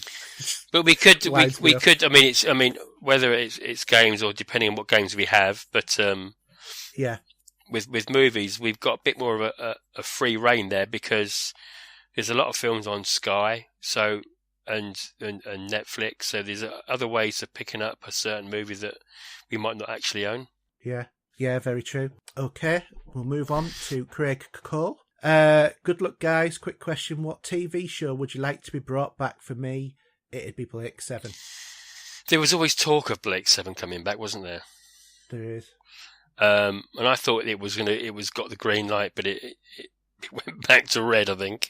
Yeah. What show would I like to see brought back? How about the $6 Million Man? That'd be good. There was always talk of a movie, but I think that was more of a They made the TV movie, didn't they? Yeah, but there was always talk that it was going to happen again now as a TV movie, but I don't think it's materialised. They did make a TV series with the Cat Butcher's daughter off EastEnders. She was a $6 Million Woman. Bionic Woman. Yeah. And that was an American show. How about Lost in Space? They did the movie for that, didn't they? But they did. It bombed a little bit. It did, didn't it? That's because it had the guy from Friends in it. That's why. He's all right. I like him. Excuse me. He is actually really particularly good playing himself in episodes. That's a good comedy. Yeah. What TV show? I would like Space 1999. A reimagining of that. I think that'd be cool. Flares in space. Yeah, or even UFO, actually. Yeah, that'd be good as well. Or how about a live action Captain Scarlet? Yeah, I don't know why Thunderbirds got that treatment, didn't it? It did. It didn't really work that well. No. Even though the director for it was Jonathan Frakes. Yeah. Unfortunately, some of the acting was more wooden than the wooden puppets from the original series. Yeah. But and they didn't look exactly as they should have done either. They did tweak the craft a bit, and I didn't like the idea of that. And that had him off Aliens on it as well, didn't it? Yeah. Because he was a dad. He was a dad. Yeah. I've forgotten what his name is. I can see his face. Oh, I'm having one of those days today where I can't remember. Well, if anyone in the background, we have had one of those days today. Let's put it that way. Yeah, to be honest, getting you the show today has been an absolute nightmare. We won't talk about that now, though. No, we won't. Okay, so shall we move on to the next question? So, Christopher Toth.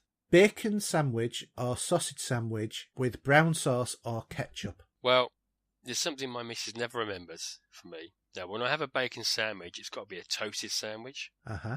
So I like something that I just like to do. If I'm ever going to have a full fry up, or a healthier version, shall we say, I will always get the toast and put the bacon in there and put that to one side. I need it last. Yeah. And then to eat everything else. And it has to be brown sauce for me. Brown sauce. Mm. See, for me, I would say sausage sandwich. I'm not bothered about if it's toasted or not. But I would have barbecue sauce. No, sorry, that's not right. No, I like barbecue sauce. By the way, it was Bill Paxton. Yeah, it was. It was. I finally remembered his name. Yeah, I like barbecue sauce. So there we go. So Steve Ridley. In the current climate, with the UK leaving Europe and North Korea with its finger on the mute button, what's your favourite sweet from the tuck shop as a child? I have a few. The first one that comes to mind is the flying saucers. Yeah. And rhubarb and custard. Yeah. With the drops. And even though I'm not a fan of bananas, actually I preferred the prawn version. You had they look like a prawn. Yeah. Oh, God, there's so many. Yeah. Any come to mind you actually... I've never been a sweet kind of fan. Mm-hmm. To me, it's always about I prefer chocolate bars. I would have like a Yorkie rather than a pick and mix. Do you know what I mean? Yeah. But sweetie wise, I quite always used to like Love Hearts because they were like that sherbet make. And aniseed balls. No, I wasn't too fussed about those, to be honest. They sort of left a sort of foul taste in my mouth sometimes for some reason. But it's funny because you can if you go into Amazon now, you can order those tuck shop sweets in bags. Yeah, you can. As a collection. Yeah, we did that for my son's birthday party last year. Oh, you did you? Oh, yeah, there you go, look. And what's the one where you had the sherbet in a long cylindrical container, and you had the licorice in it, and you dip it in it. Do you remember that one? I know the one you mean. I can't remember what it was called. But and then you had the other version of it where you had a square bag with sherbet in it, and you had a lolly, which was a dib dab, and you lick the lolly, and you stick it in the bag and take the sherbet out. Yeah. Yeah, they were the days. They were, yeah. Class. Okay, so Colin Smith. After the last underwhelming Star Wars movie, so you should say, we just let the franchise die? No. Simple answer. No, of course we shouldn't. We've been watching it for 40 years. No way we're going to let it die. It just needs to be better. No comment as it stands. Well, you haven't seen it, have you? No, so...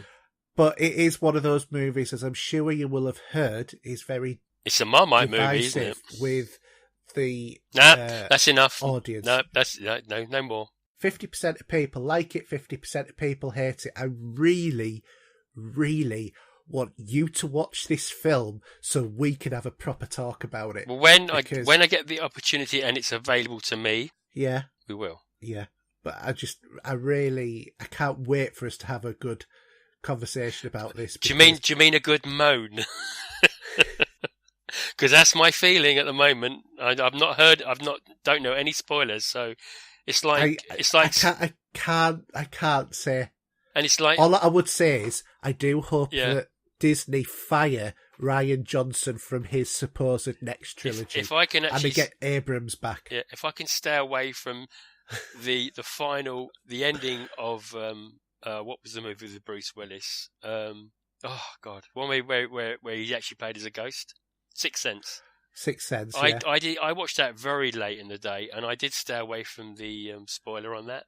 Don't know how I did it. To be fair, that was really quite so long ago now that it was a bit of a different world, wasn't it? But at the time when I did see it, I didn't watch it on release. It might have been about 8 or 9 months later, and No, I was exactly the same, and I'll tell you what I did.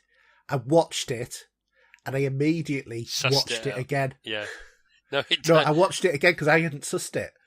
But the next one, Unbreakable, yeah, I turned round to my wife after after he met, what do you call him? Mr. Glass. Oh, what, Samuel L. Jackson?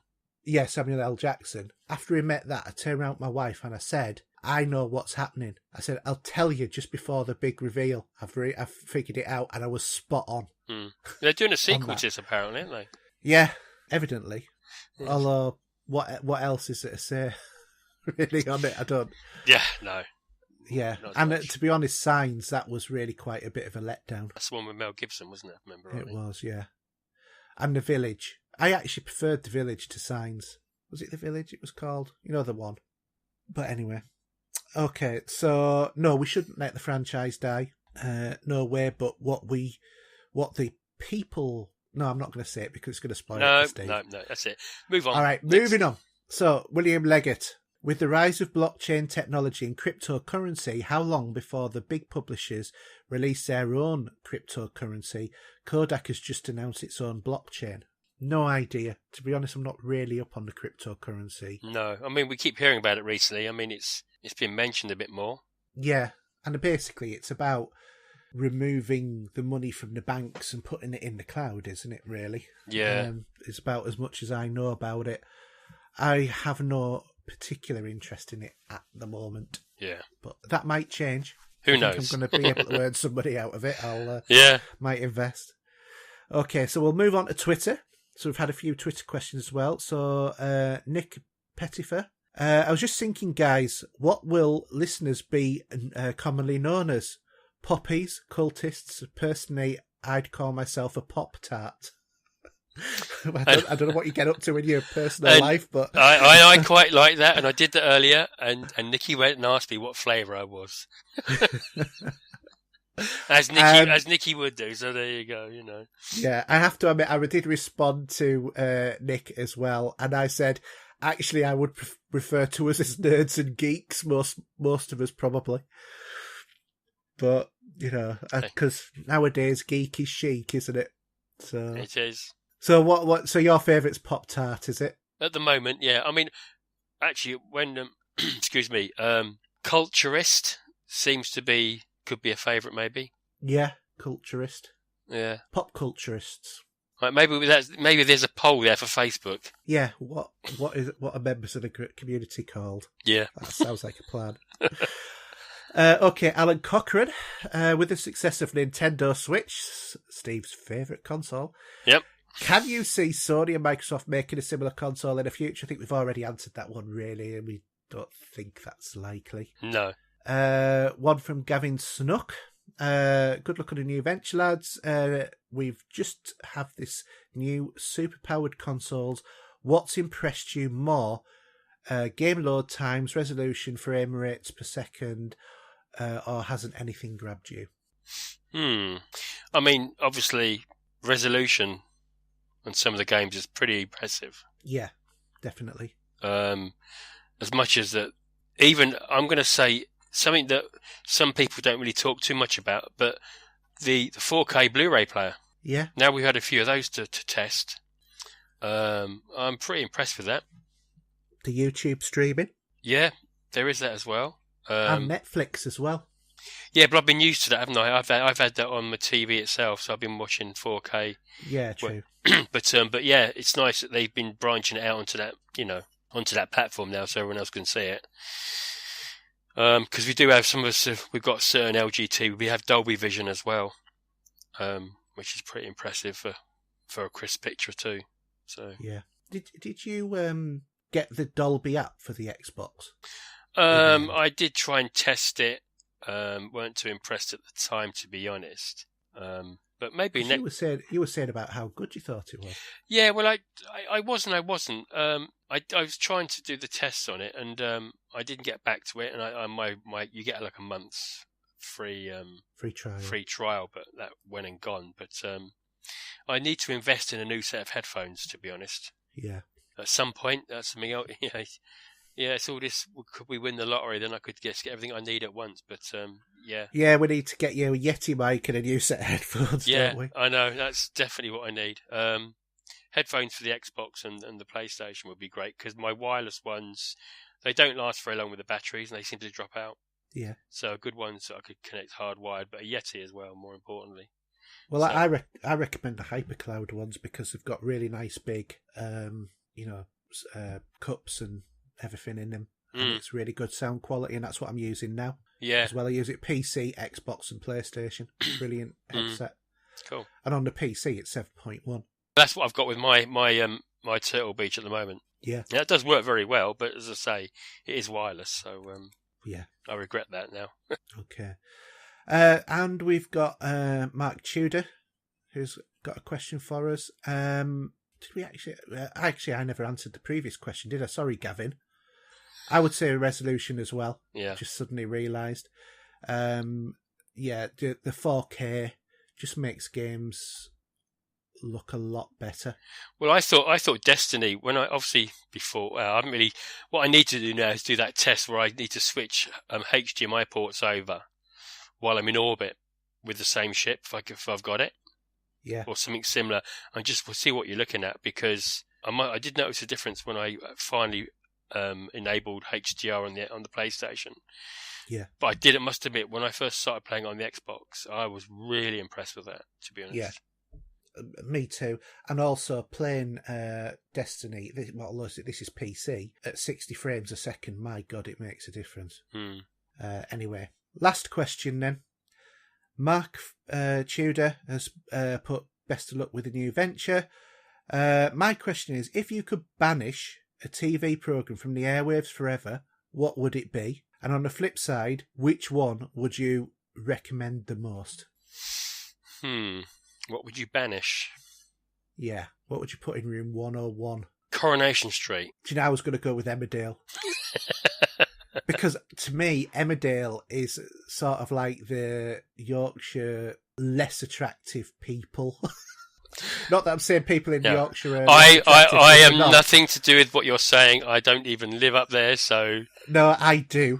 And there's a lot of attractive people up here, but what I'm saying is they seem to specialise in finding people who are not attractive to go on that show. I don't know what it is. Yeah. I just hate it. I'll take your word for it.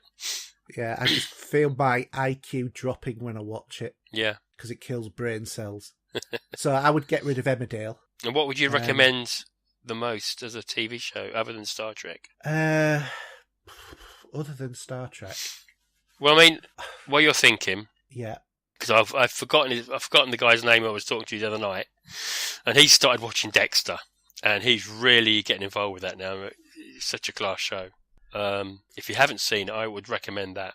For the time it was made, I think it's 10 years ago now. I might be wrong when it first started, but at the time it was what Game of Thrones is now, or like what Sopranos was at the time when that came out. One of the best TV shows you'll ever see. I think so. Yeah. And the same, and just for me, yeah. Sorry, go on. No, I was just gonna say, and just to tag on to Dexter, being it's Michael C. Hall. On the other show I enjoyed, which was 6 Feet Under, which is now, that's on Sky box sets. Yeah. These are sort of drama-based show where you're getting to the characters, and they're just, you get good shows like that, and you can relate to them and join their journey. It's brilliant. Yeah. I think for me, you mentioned the one that I would probably recommend the most. And it's taken me years to appreciate it, but that would be Game of Thrones.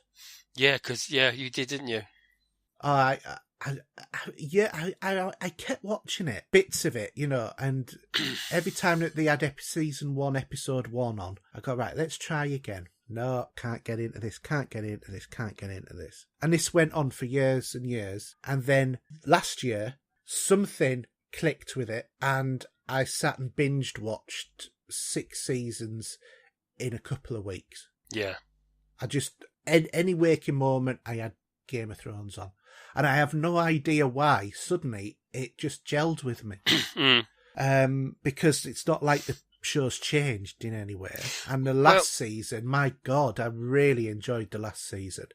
Yeah, where I've only got into about 3 or 4 episodes of season 1. That's as far as I took it. Oh, you need to go and have a look and go back and invest time in that, because it is, once you get into it, once you understand all of the different families and how it all works and the motivations, it all fits together so nicely. I mean, it's the same with another show that I've watched one episode and just didn't gel with me, where they say you should take 3 or 4, and that's Breaking Bad. Yeah, that was another example of a show where I absolutely hammered that once I got into it, but I came late to the day.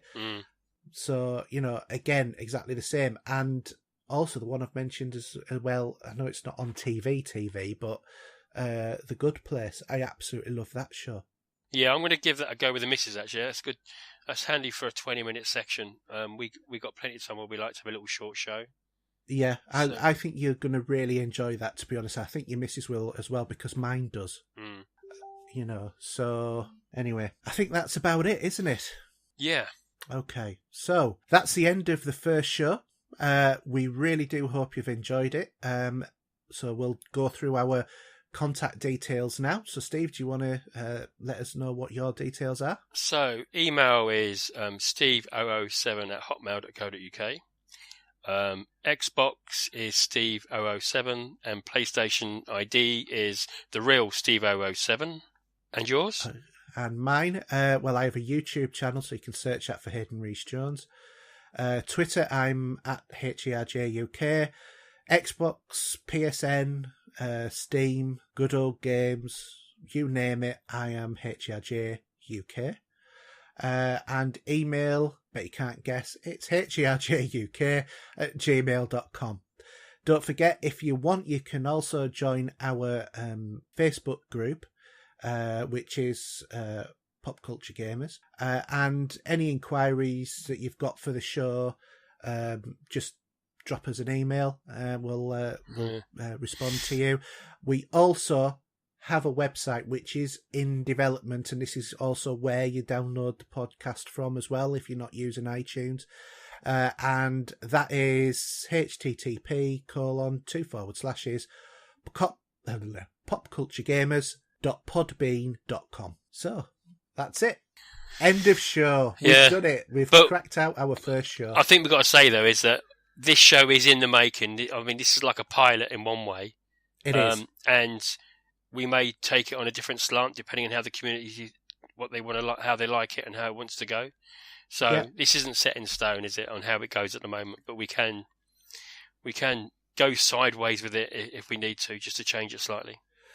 Yeah, exactly. We've been thinking about what we would like to listen to in a podcast, and really kind of done that, taking on board some feedback from people as well. And, we'll continue to listen to stuff that people have to say. We know some of the subjects some weeks we're not going to please everybody, because in a week that we talk about Star Trek, that's going to be polarising for some of the audience. On a week that we talk about, I don't know, Austin Powers or Doctor Who, that's going to be polarising. But it's all part of the wider pop culture, and all just part of, everything that we all enjoy. So, we just hope that you enjoyed the show, that you stick with us, and, that's it, really. So, thanks, Steve, for coming along and joining me on tonight's show. Pleasure. Or today's show. Yes, our show. Over the course of a day that we've actually recorded this. And that's it from me. So it's good night from him. And good night from me. Good night. Good night. You are about to witness history in the making.